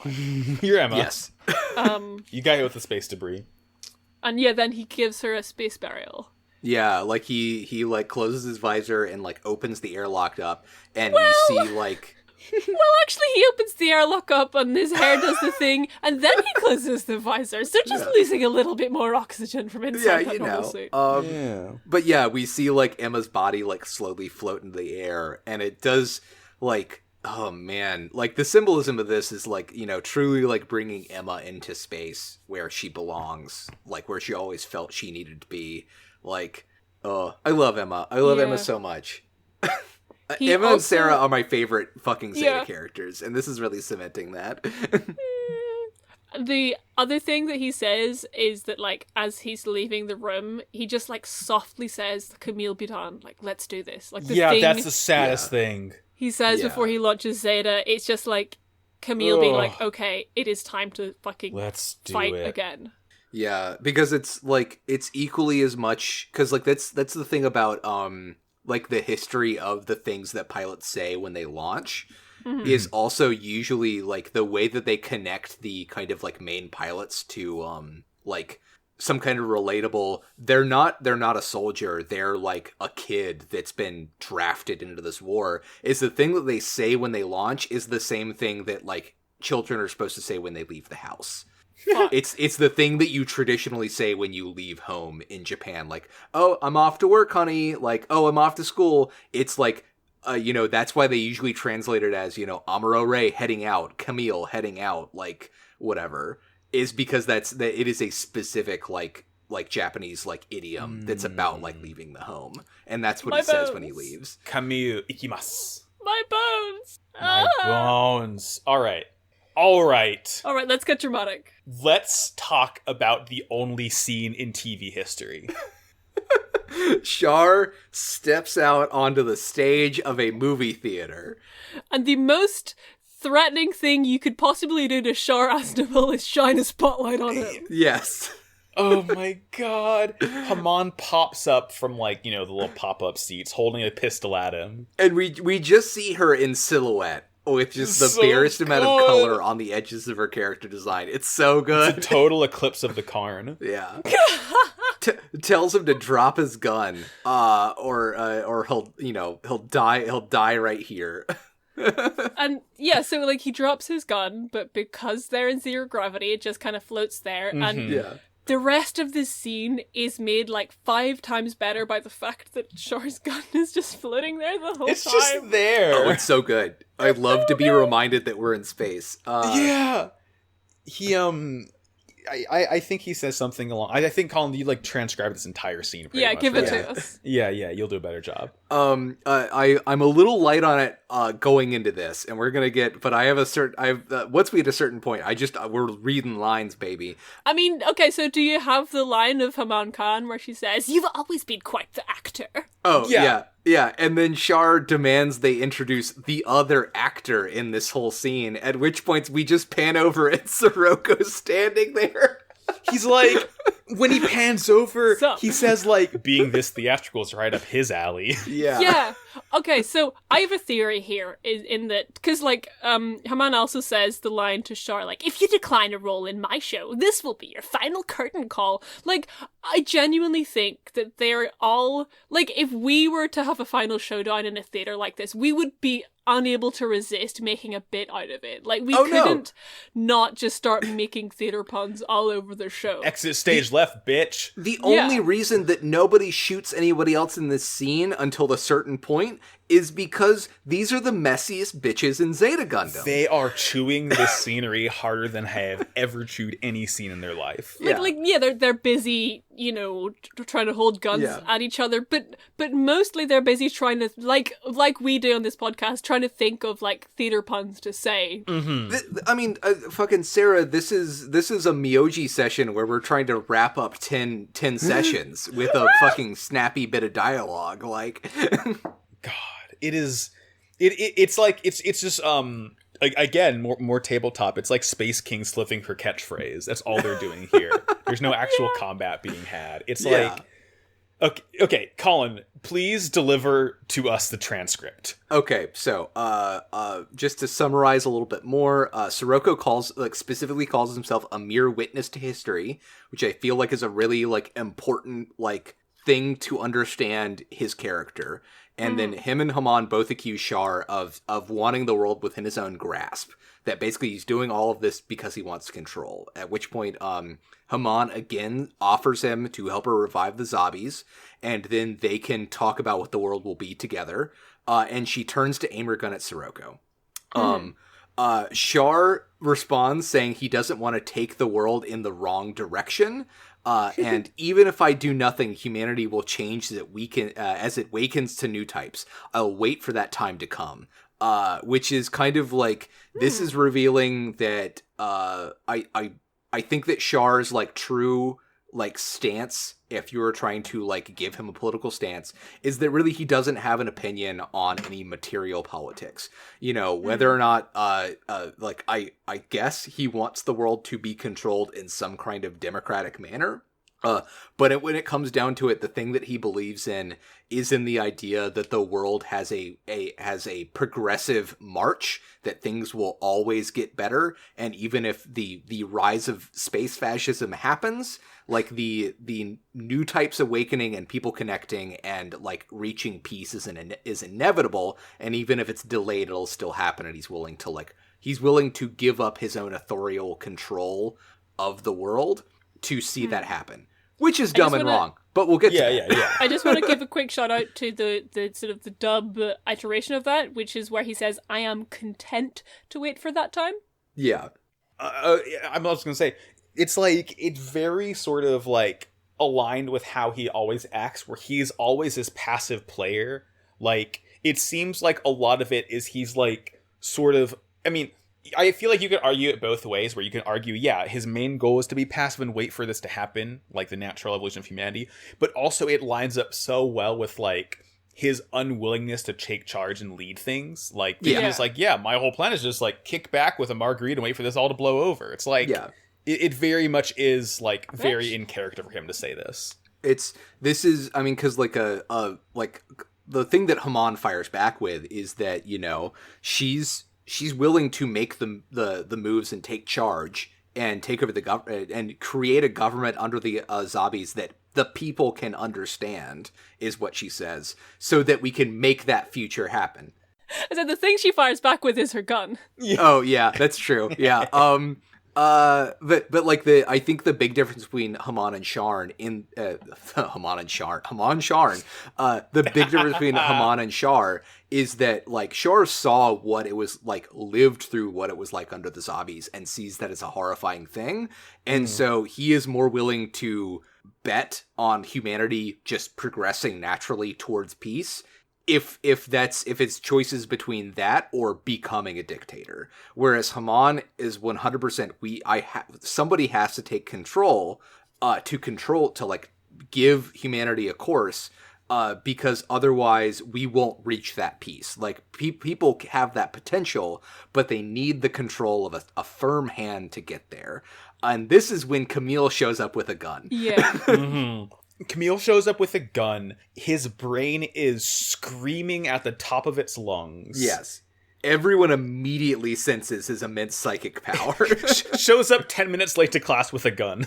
And the most rancid vibes, just so strong. Yeah. They just his vibes just kind of stop everyone from functioning for half a second. Yeah. Yeah, he psychically manifests an extra arm to dunk everyone's head in the soup simultaneously real quick. And we get this, like, perspective shot from Char looking over at him as he, like, steps in from stage right, and he's glowing pink. It's so good.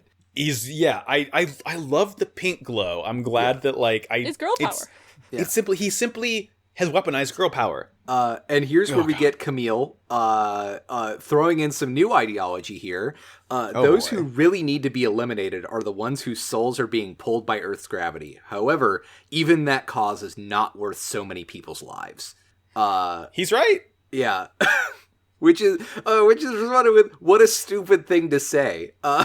Yeah, honestly, like, the souls pulled down by Earth's gravity at this point, it, like, means nothing to me anymore. It's just words. It's just words. Like, it's baseless ideology. I think that's what you're supposed to take, as Camille says the souls part, I think that's what you're supposed to take it as, is it's this meaningless thing that Char has said to him that he parrots back. It's like Mayor Pete's speech. Yeah. It's the fact that Camille doesn't think that that's worth killing people is the important part.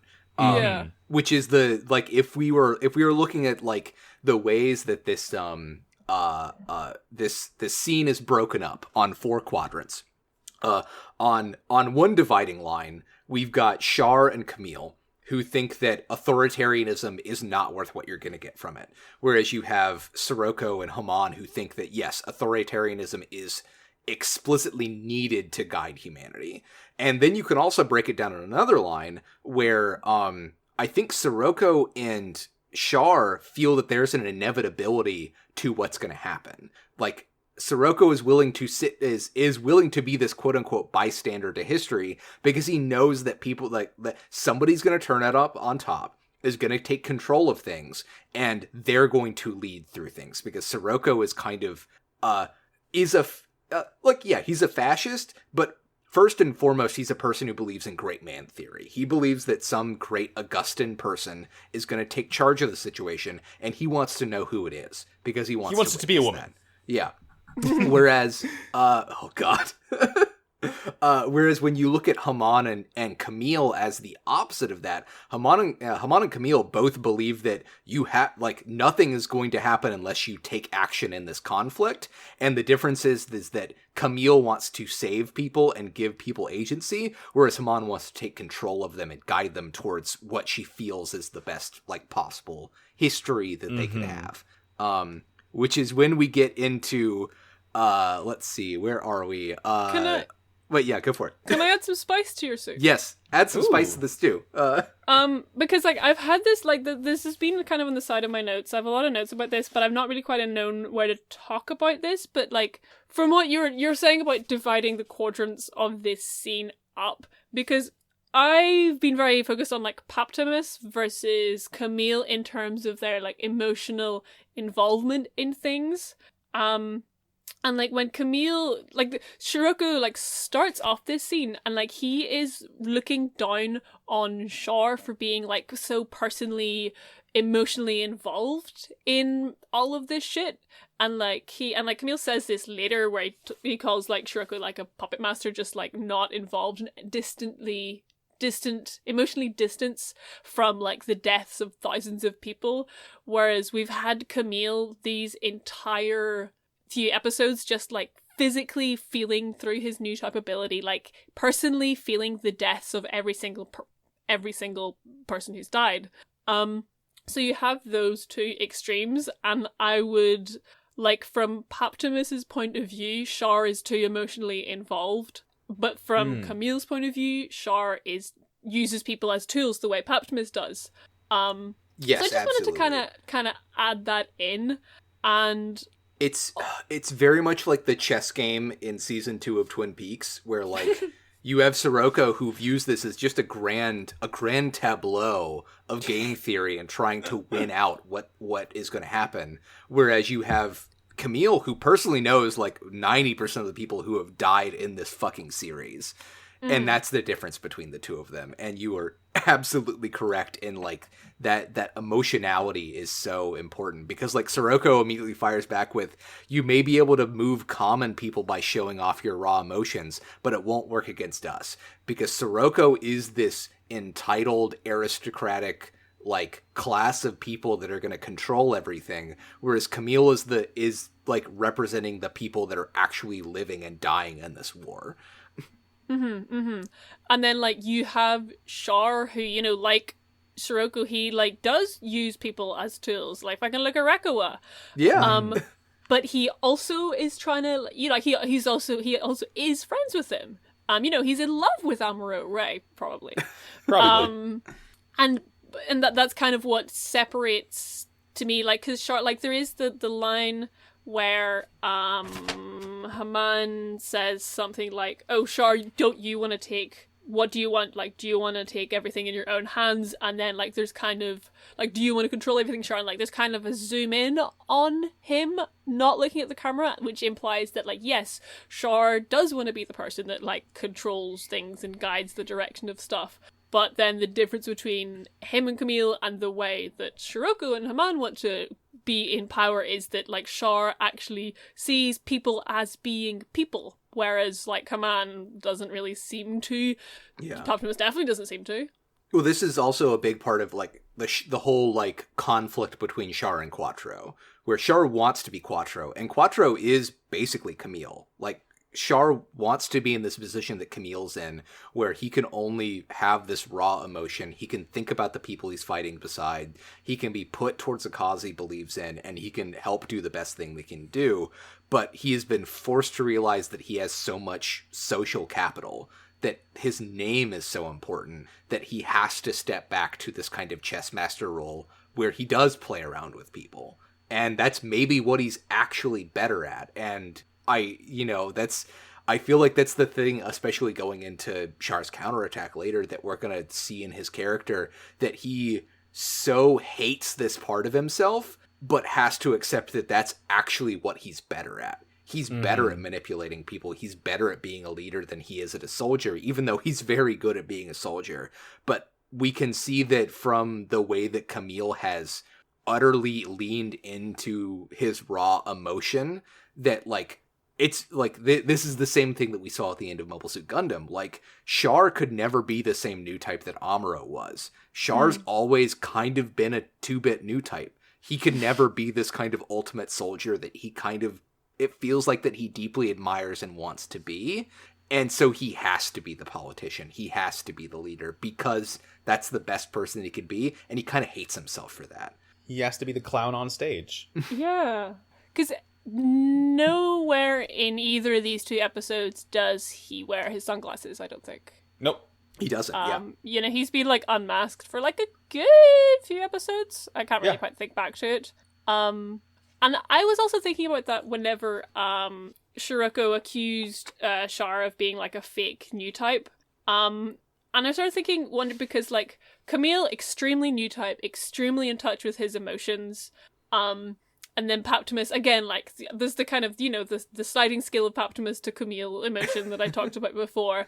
And, like, Paptimus is sort of the opposite of that, but is also, like, a very strong new type. Because he is, like, in tune with who he is and what he believes, you know? Whereas Char has been, like, it feels like Char has been lying to himself for 27 years of his life. And I got the impression from things Paptimus said that if Char was honest with himself, like, owned up to who he is and who he could be, and was, like, unmasked and was genuine, that he could potentially be as strong a new type as Camille and Paptimus are. This is where I feel like this is the discussion about what a new type comes in at, because should we save this for the wrap up?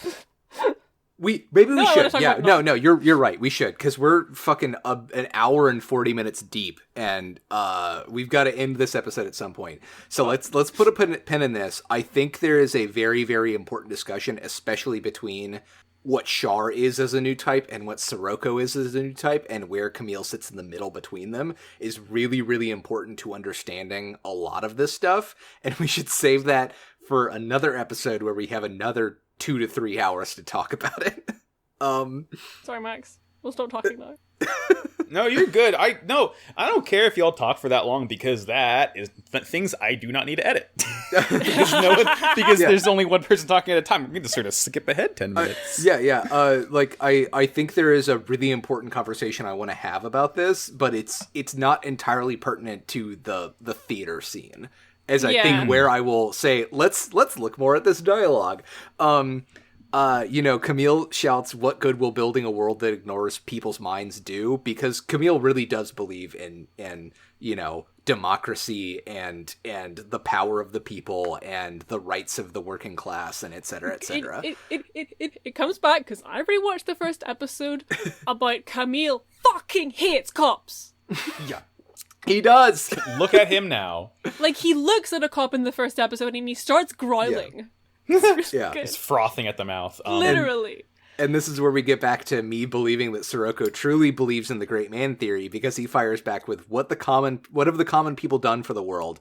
They only weigh down the geniuses. The world has always been run by a mere handful of geniuses, which I think also plays into this new type discussion, which is why, Sirocco believes that being a new type is being a powerful psychic and not being able to connect with people. Yeah, like it's a very sort of surface level way of like, how can we use new type for battle?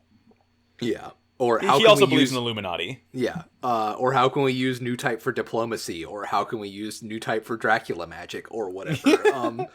The choice is yours. Yeah. And Haman comes in with petty sentiment will only direct the world on the path to destruction. Which is kind of her coming in and being like, if somebody does not take control of this, it's going to explode. Somebody has to be in charge, which I feel like is Haman's bullshit in a nutshell. And here's the best part. Fa rushes in with another gun and starts firing, and that's why Camille and Char are able to actually escape this entire scene. It's because Fa comes in and starts shooting at people because she doesn't give a fuck about what's going on. It's so good. She's like, Fa shows up, she's like, I have no ideology to add. I want to shoot. Dadgummit, she does. Thank you, Fa. And she fires and like everyone's like, oh no, and they all sort of run and start escaping. Left. They all exit stage left, and they all get in their suits and start flying out of grips too. Yeah.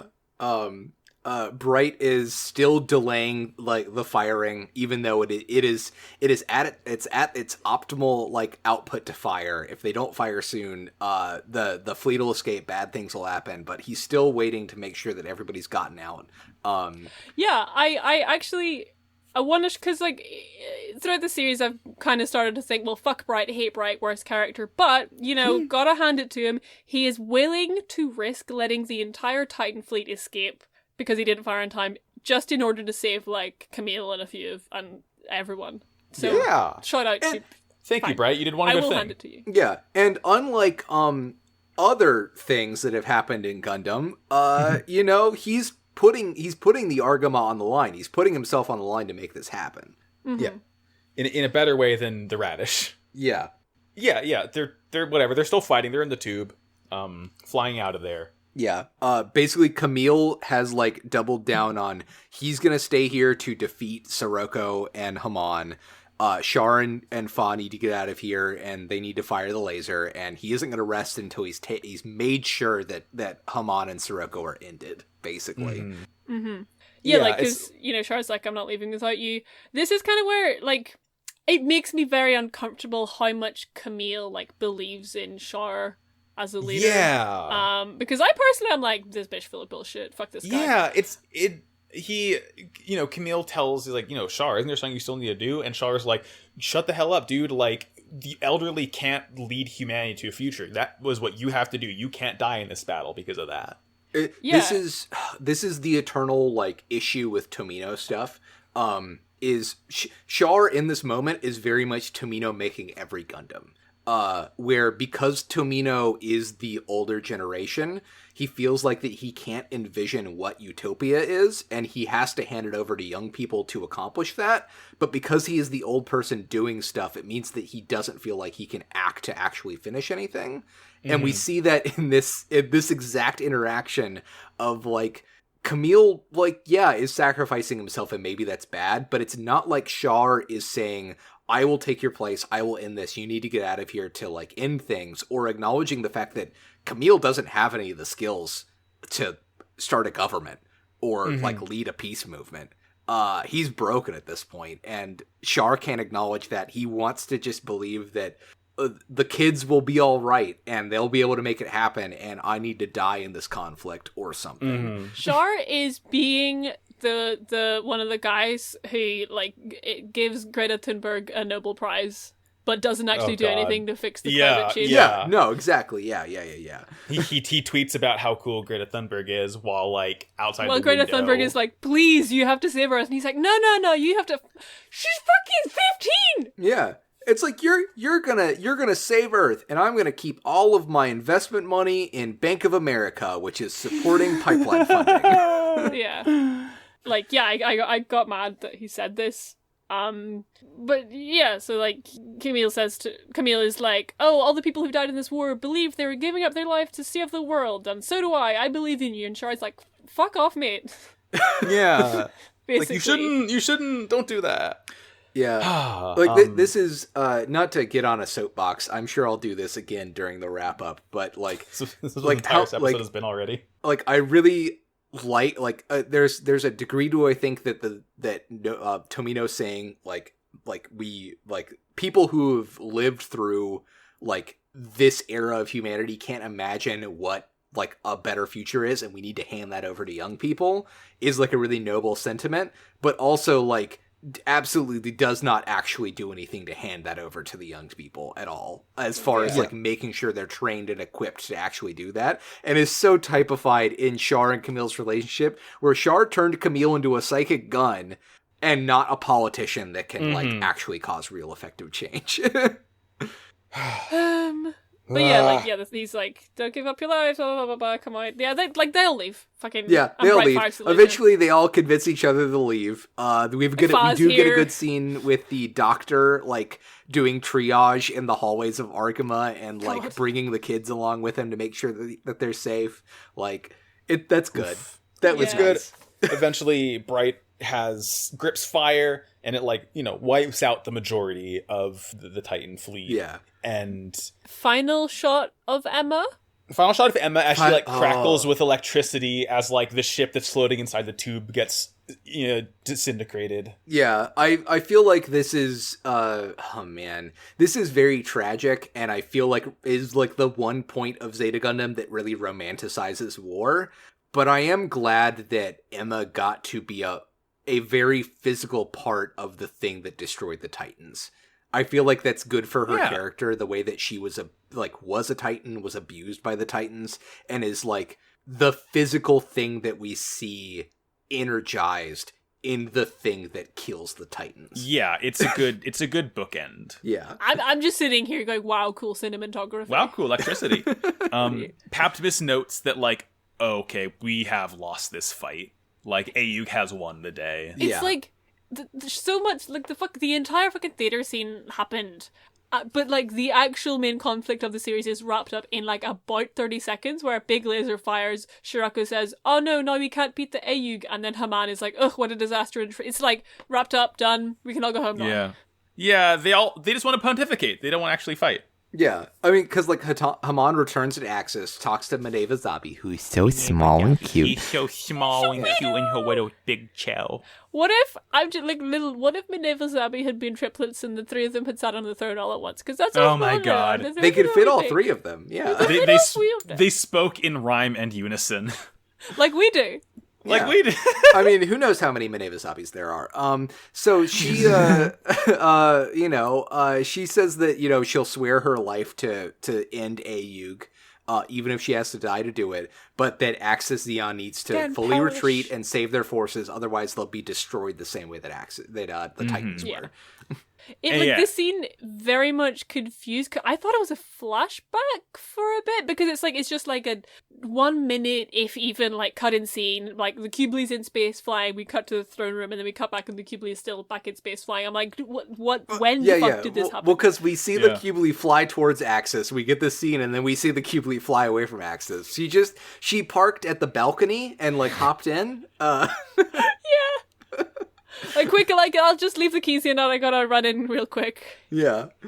Get some Keep Slim it Jims. running for me, boys. Yeah. She's like, all right, Maneva, you gotta go. You gotta take the fleet. I just have one last thing I gotta do.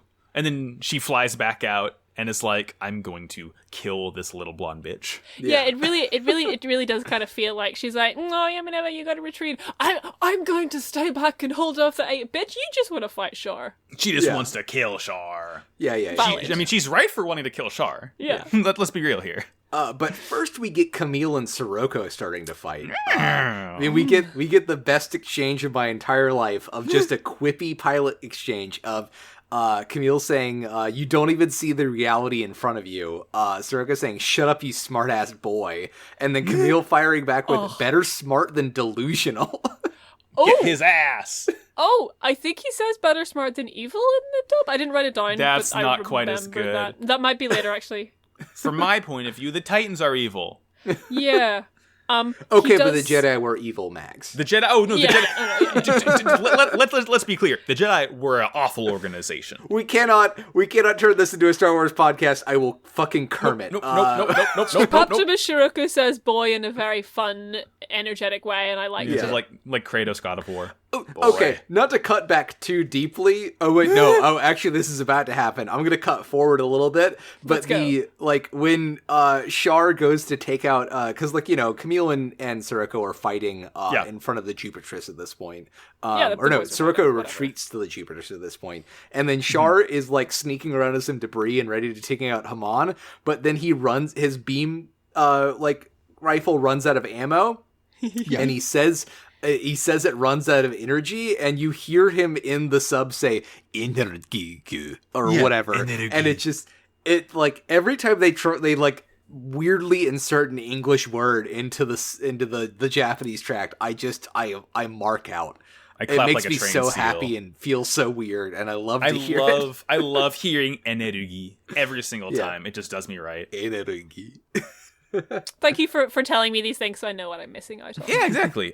He can't fire on Haman, but he do be fighting her, and I think he tries to shoot at her and it doesn't work, and then she reaches into her wing binders and pull two hands a single beam saber. Yeah, pulls and she's out you ready to die, homie? Yeah, she pulls out a Type 17 longsword beam saber, and basically Char half leads her into this derelict ship / he chases him into it because she's kind of she corners him with her funnels, and he's like, oh funnels, and then does a fun trick and kind of tackles her inside the ship, and is like, no, you can't use your funnels.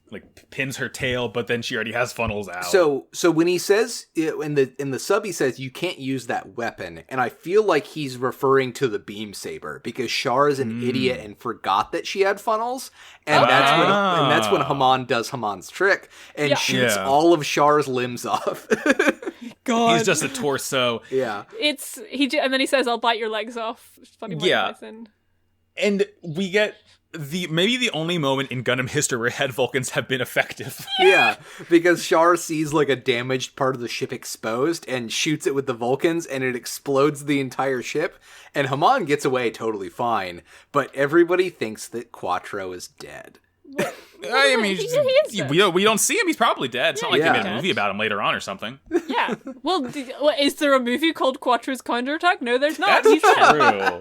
Well, I mean, I think you'll find Quattro's been dead for about half the show at this point. Yeah. Hey, what if it was Quattro's Counterattack and it was spelled with a Q? Quattro's Counterattack. That's pretty good. I like that. My wife has been rewatching Community as her go to bed show, and I did get to Quattro with a QU.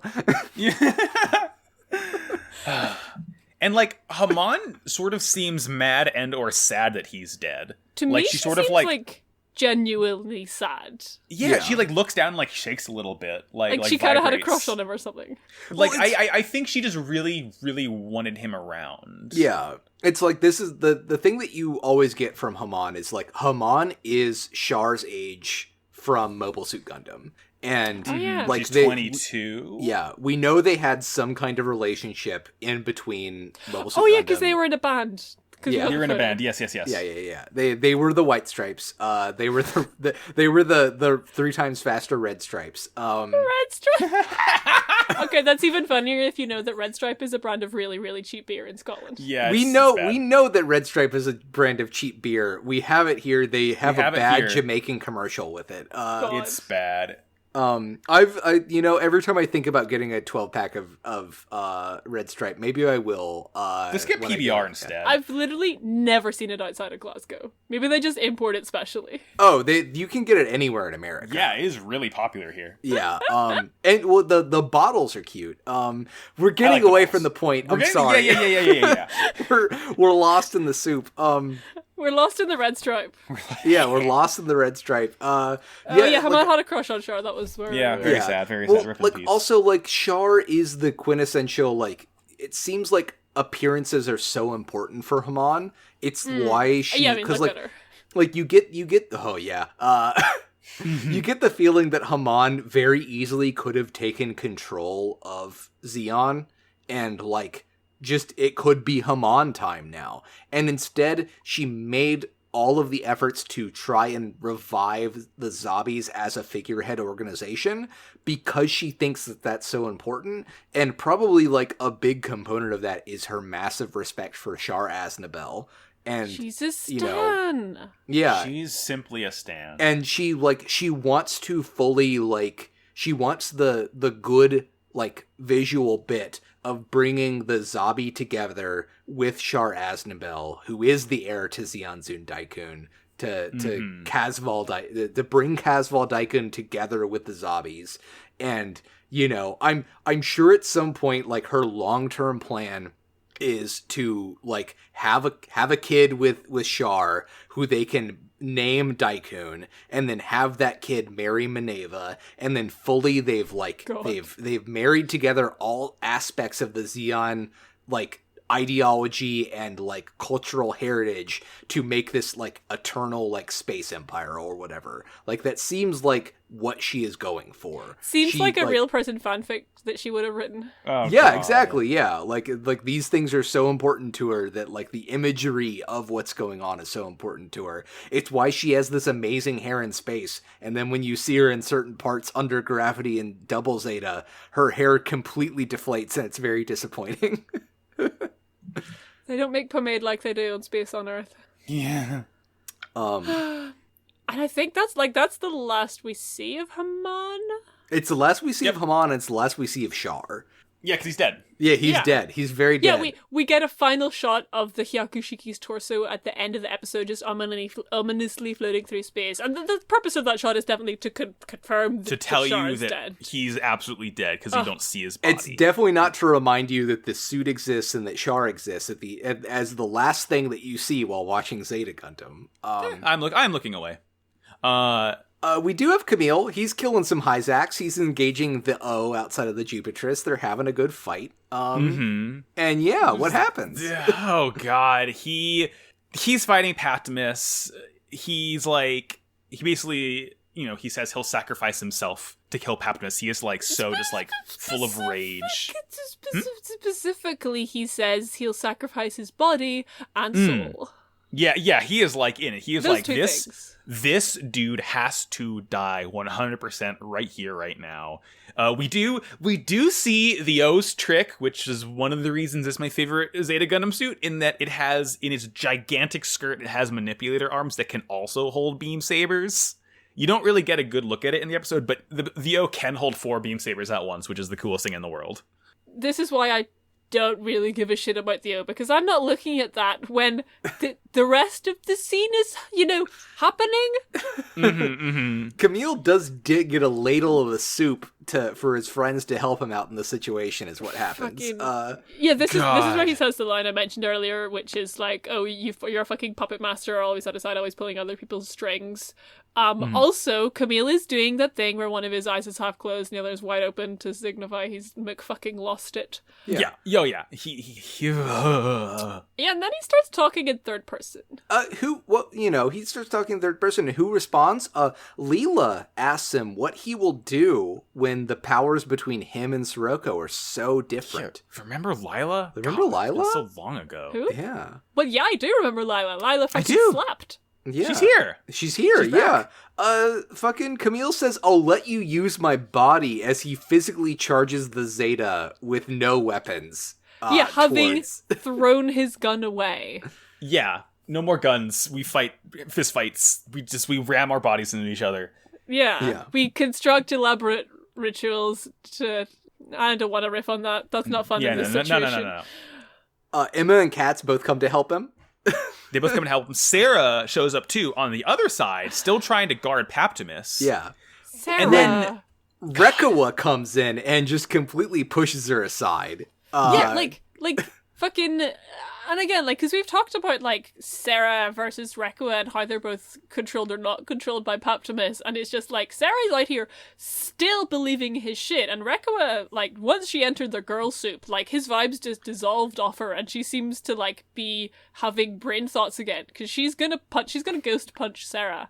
This is what really cements Rekawa's character for me, is that like once she's like entered this true piece of being in the soup, it means that when she wants to be a soldier, she can just fucking get behind Camille and punch the shit out of Ghost Sarah if she wants to. Mm-hmm. Like, she is in her perfect state of mind. She is loved by like tons of people. Everybody else in the soup can like give her attention and give her the intimacy that she needs. And when she needs to get out there and punch the shit out of somebody, she can. She can fucking be a JoJo stan if she wants to. Yeah. And it ends up being Katz who like fully gets Sarah out of the way. He shows up and he's like, you need to stop thinking with only your head. Like, he basically says Patmos is also going to end up in the soup. I don't think he should. I don't think he deserves it. We also Rosemi and Four come in, and they're like, it's not something that a child can understand. And Four is like, we must leave things to Camille. And then that's when Katz comes in, is like, Sarah, listen, Patmos is going to fucking eat it. He's going to die. And he does have the potential to join us in the hot tub. Yeah. And I want to point out that while Katz is saying this, like, he is crying these beautiful anime tears. Oh, yeah. Sarah very sparkly. Is crying these beautiful anime tears. Are these the tears of time? These are the tears of time, yeah. I think these are the tears of time. Yeah, because, like, while I think that this isn't entirely in line with the message of Zeta, they do make a point of, like, listen, you know, people are going to die in this conflict. But because we are beyond that, because we are new type, because we can make this like non-material connection, like, you know, it's okay that we kill Paptimus for being a fascist piece of shit, because we can still make that emotional connection with him later afterwards, which I don't love. I don't love that messaging, not but quite you know, we're getting into mystical new type shit right here. I feel like that's the bigger point. And then we get one perfect shot, because like Shiroko is there watching. He can see the Zeta like absorbing like a girl force into its body. Oh, when the sperms go into Zeta and impregnated it into a giant pink sphere. Yeah, it's good. And this is when we get the lore dump, because as it turns out, and I guess Rosemi and Four are the ones who know this. They don't say it out loud, but Zeta has a psycho frame. Yeah. And essentially, that's what weaponizes girl power. Yeah. The thing that this is called, because psycho frames end up being a different thing explicitly, like, you can put, psycho frames are a material that you can put into parts of the Gundam. You have different amounts of them in different ones. The big thing in Char's counterattack is you have like mobile suits that have like the like cockpit wrapped in psycho frame. Eventually we will have Gundams entirely made of psycho frame, but as far as for what we're looking at in Zeta, it's called the biosensor. It is a psycho frame device that links the pilot with the mobile suit in some way that specifically allows Camille to be a conduit for all of the dead people to power up Zeta Gundam, is basically what it is. So, Necron energy. Yeah. I question whether any of that is necessary, because like I don't know any of that shit. But I'm watching this and like, you know, Camille is saying to Shiroko, who's like freaking out at this point, it's really good, and like Camille says, you can't comprehend the power that is flowing through my body, and like, because I'm me, I'm like, well, that's Camille's body and that is also Zeta, and that can refer to both of those things, and like, you know, the ability of the boy Camille to take, you know, to draw on the girl force and like personally himself like conduct that through the Zeta Gundam, like, that could just be a thing that he is capable of. Like, Sarah, don't need to know about whatever Colin just said. You do, because, like, from what I know of UC as it goes on, you do need to know this. I mean, I am watching the final Sarah, I'm watching the final episode of Zeta Gundam, and that's where I'm at. Sarah, I totally understand where you're getting from, and I don't want to be too UC brain to acknowledge that.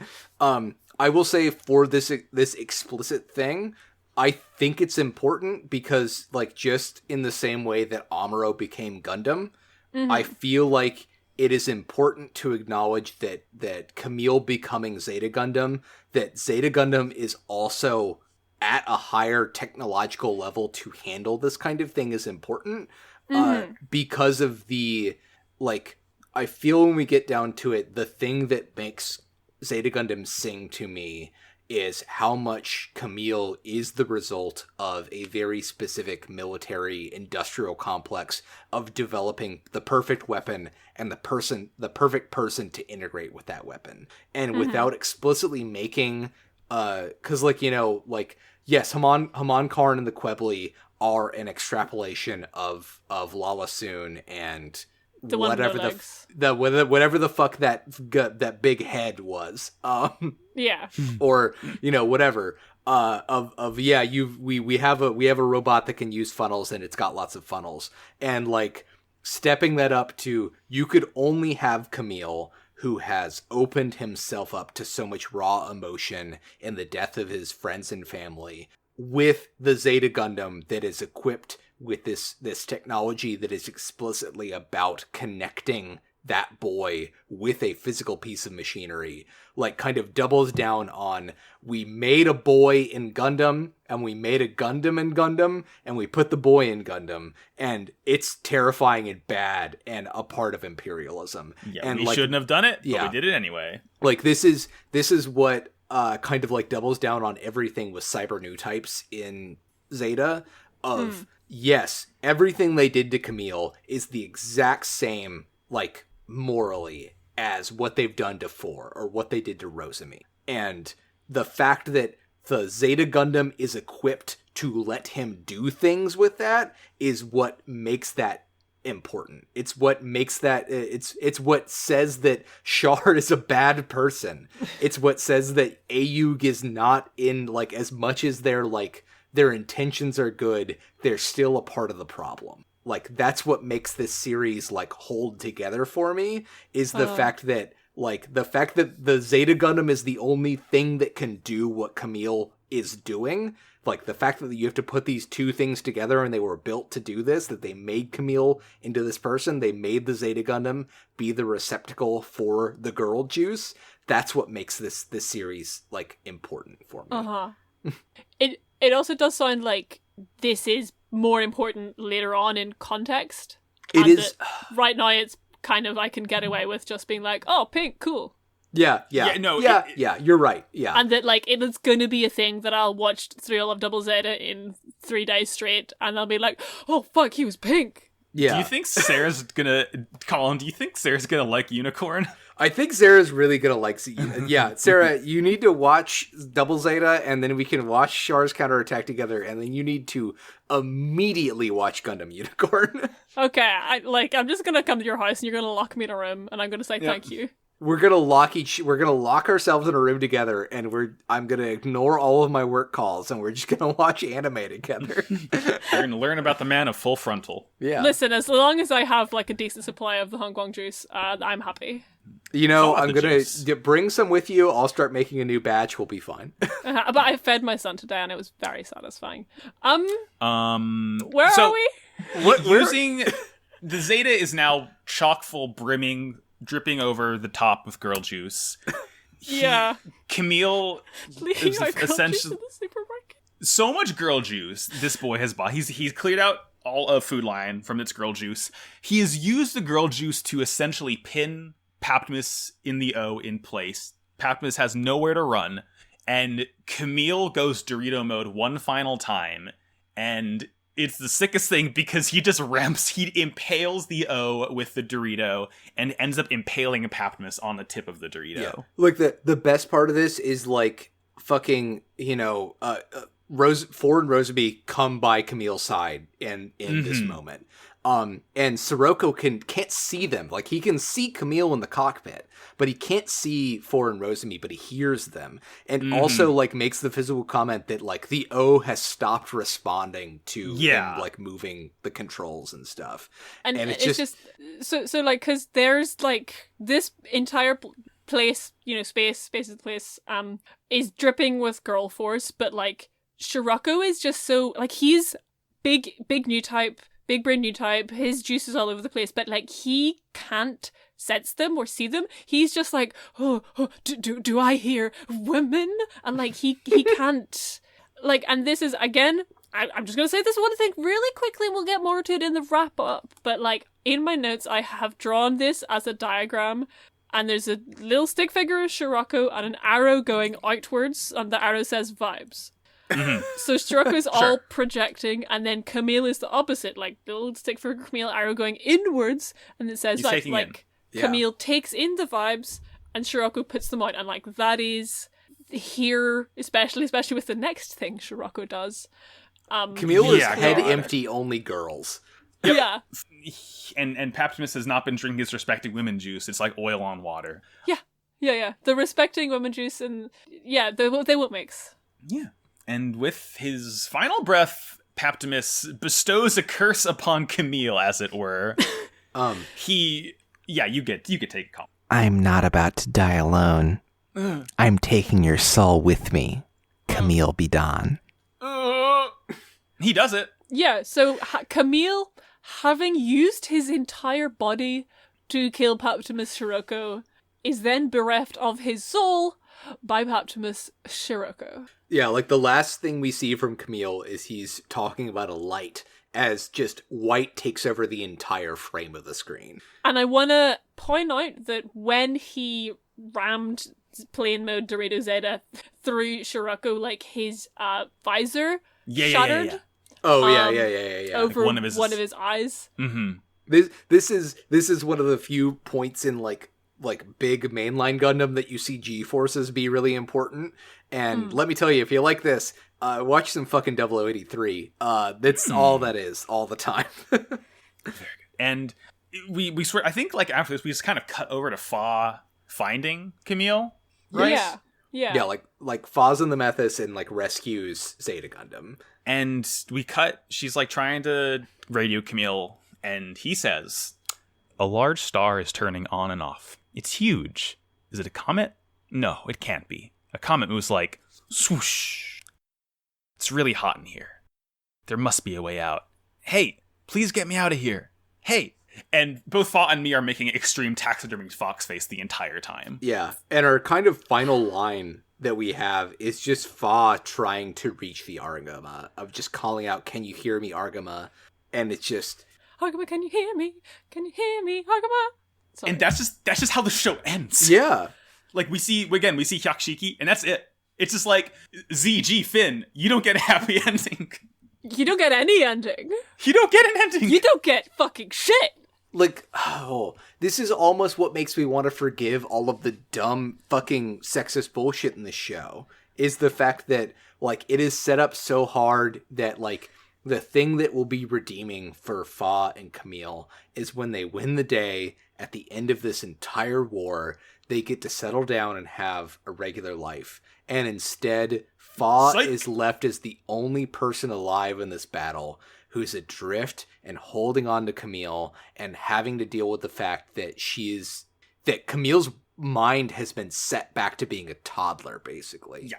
It is like genuinely unsettling. It's like a really, really freaky way to end a series. In fact, I would say, well, the thing is, this is the reason that I went back and watched the first episode of Zeta Gundam, because the last time I saw Camille look like this, like look out into space and smile, was when he was in the first episode and he looked into space and he smiled because he loved space and he's a little space boy. And I said, oh fuck. Yeah, he's done it. Again, y'all need to watch Zeta Gundam. You need to watch all of Zeta Gundam. I feel like this is the thread that you're gonna feel like they don't pick up all that much, which makes sense because like how could Camille be the protagonist of a show at this point? Right. But this is the thing that they don't ignore, and good. I think that, oh man, this is very much why I'm so glad that people are accepting that like Double Zeta is a show that people need to watch now, because you should not, like, I think that Zeta is a good introduction to Gundam. I think that if Zeta is your first Gundam, you should still go back and watch Mobile Suit Gundam. I feel like Mobile Suit Gundam is still the better entry point into Gundam, but like you cannot look at Mobile Suit Gundam, Zeta Gundam, and Double Zeta as anything other than a trilogy in the same way that like just watching Empire Strikes Back is ludicrous if you want to watch Star Wars. You can't end it there. Yeah. You need the context, you need the finisher of it. And like yeah, like this is supposed to be horrifying. This is Tomino like literally staring you in the face and saying, war is bad.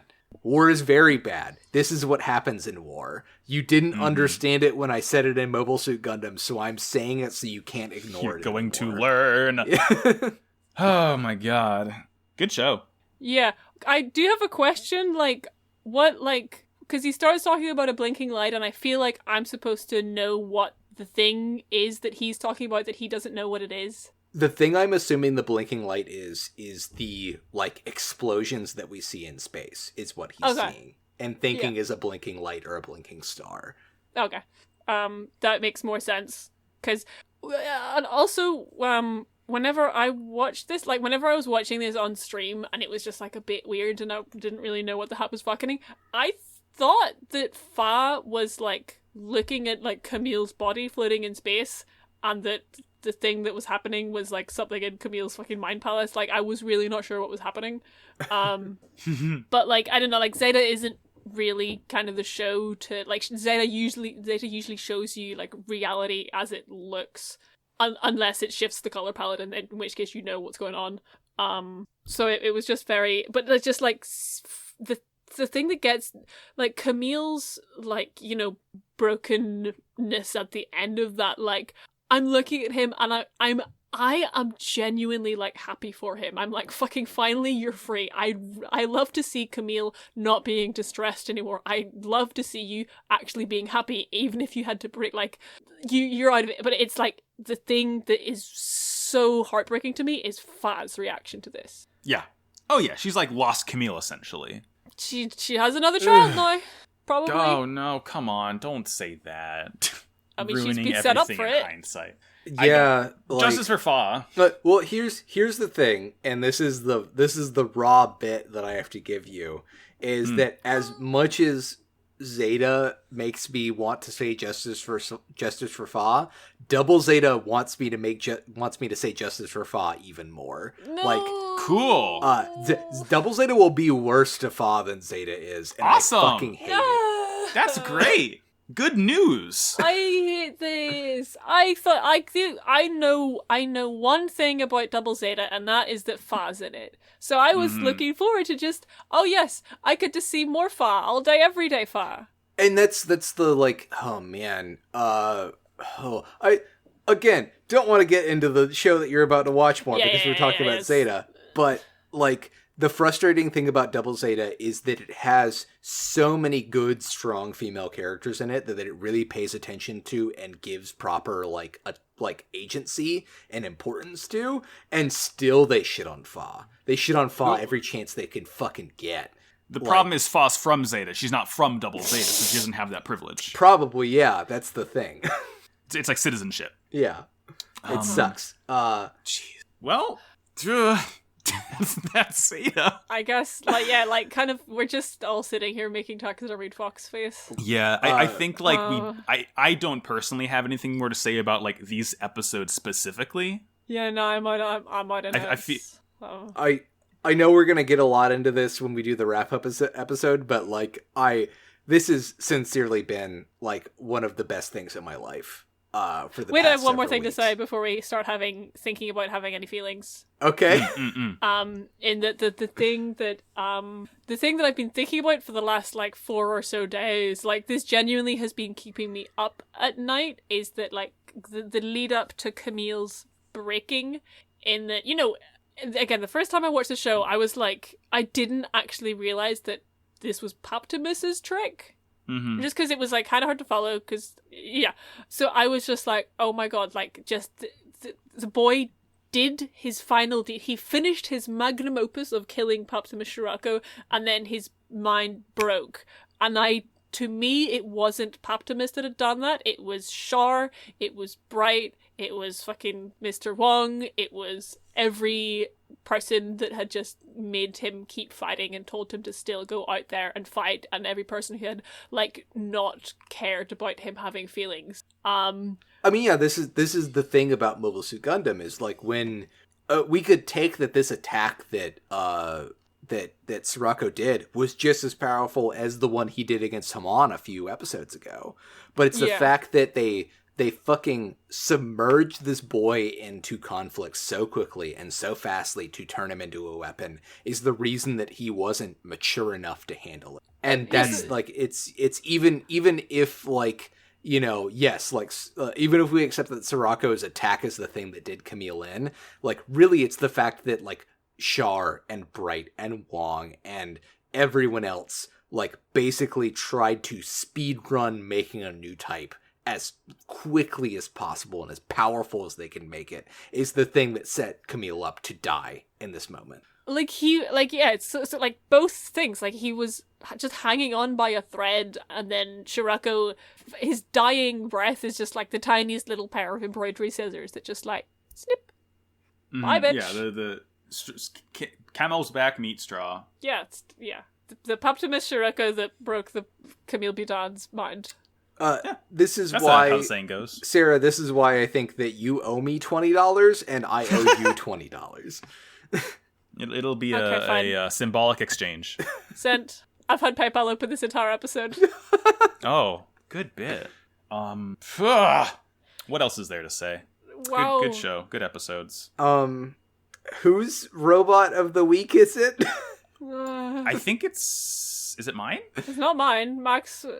It is mine, because you were last week, Colin was the week before. What's your robot of the week, Max? Oh god, I feel weird lightening the mood.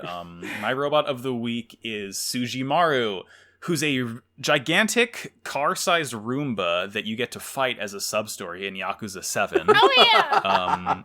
He has built-in, or she has built-in coffee dispensers that can, like, burn you. She has a giant electric pad up front she can tase you with. She can spin around like a Beyblade, and she killed me like 10 times before I was finally able to beat her. I owe her nothing but immense respect, and she scares me. Excellent.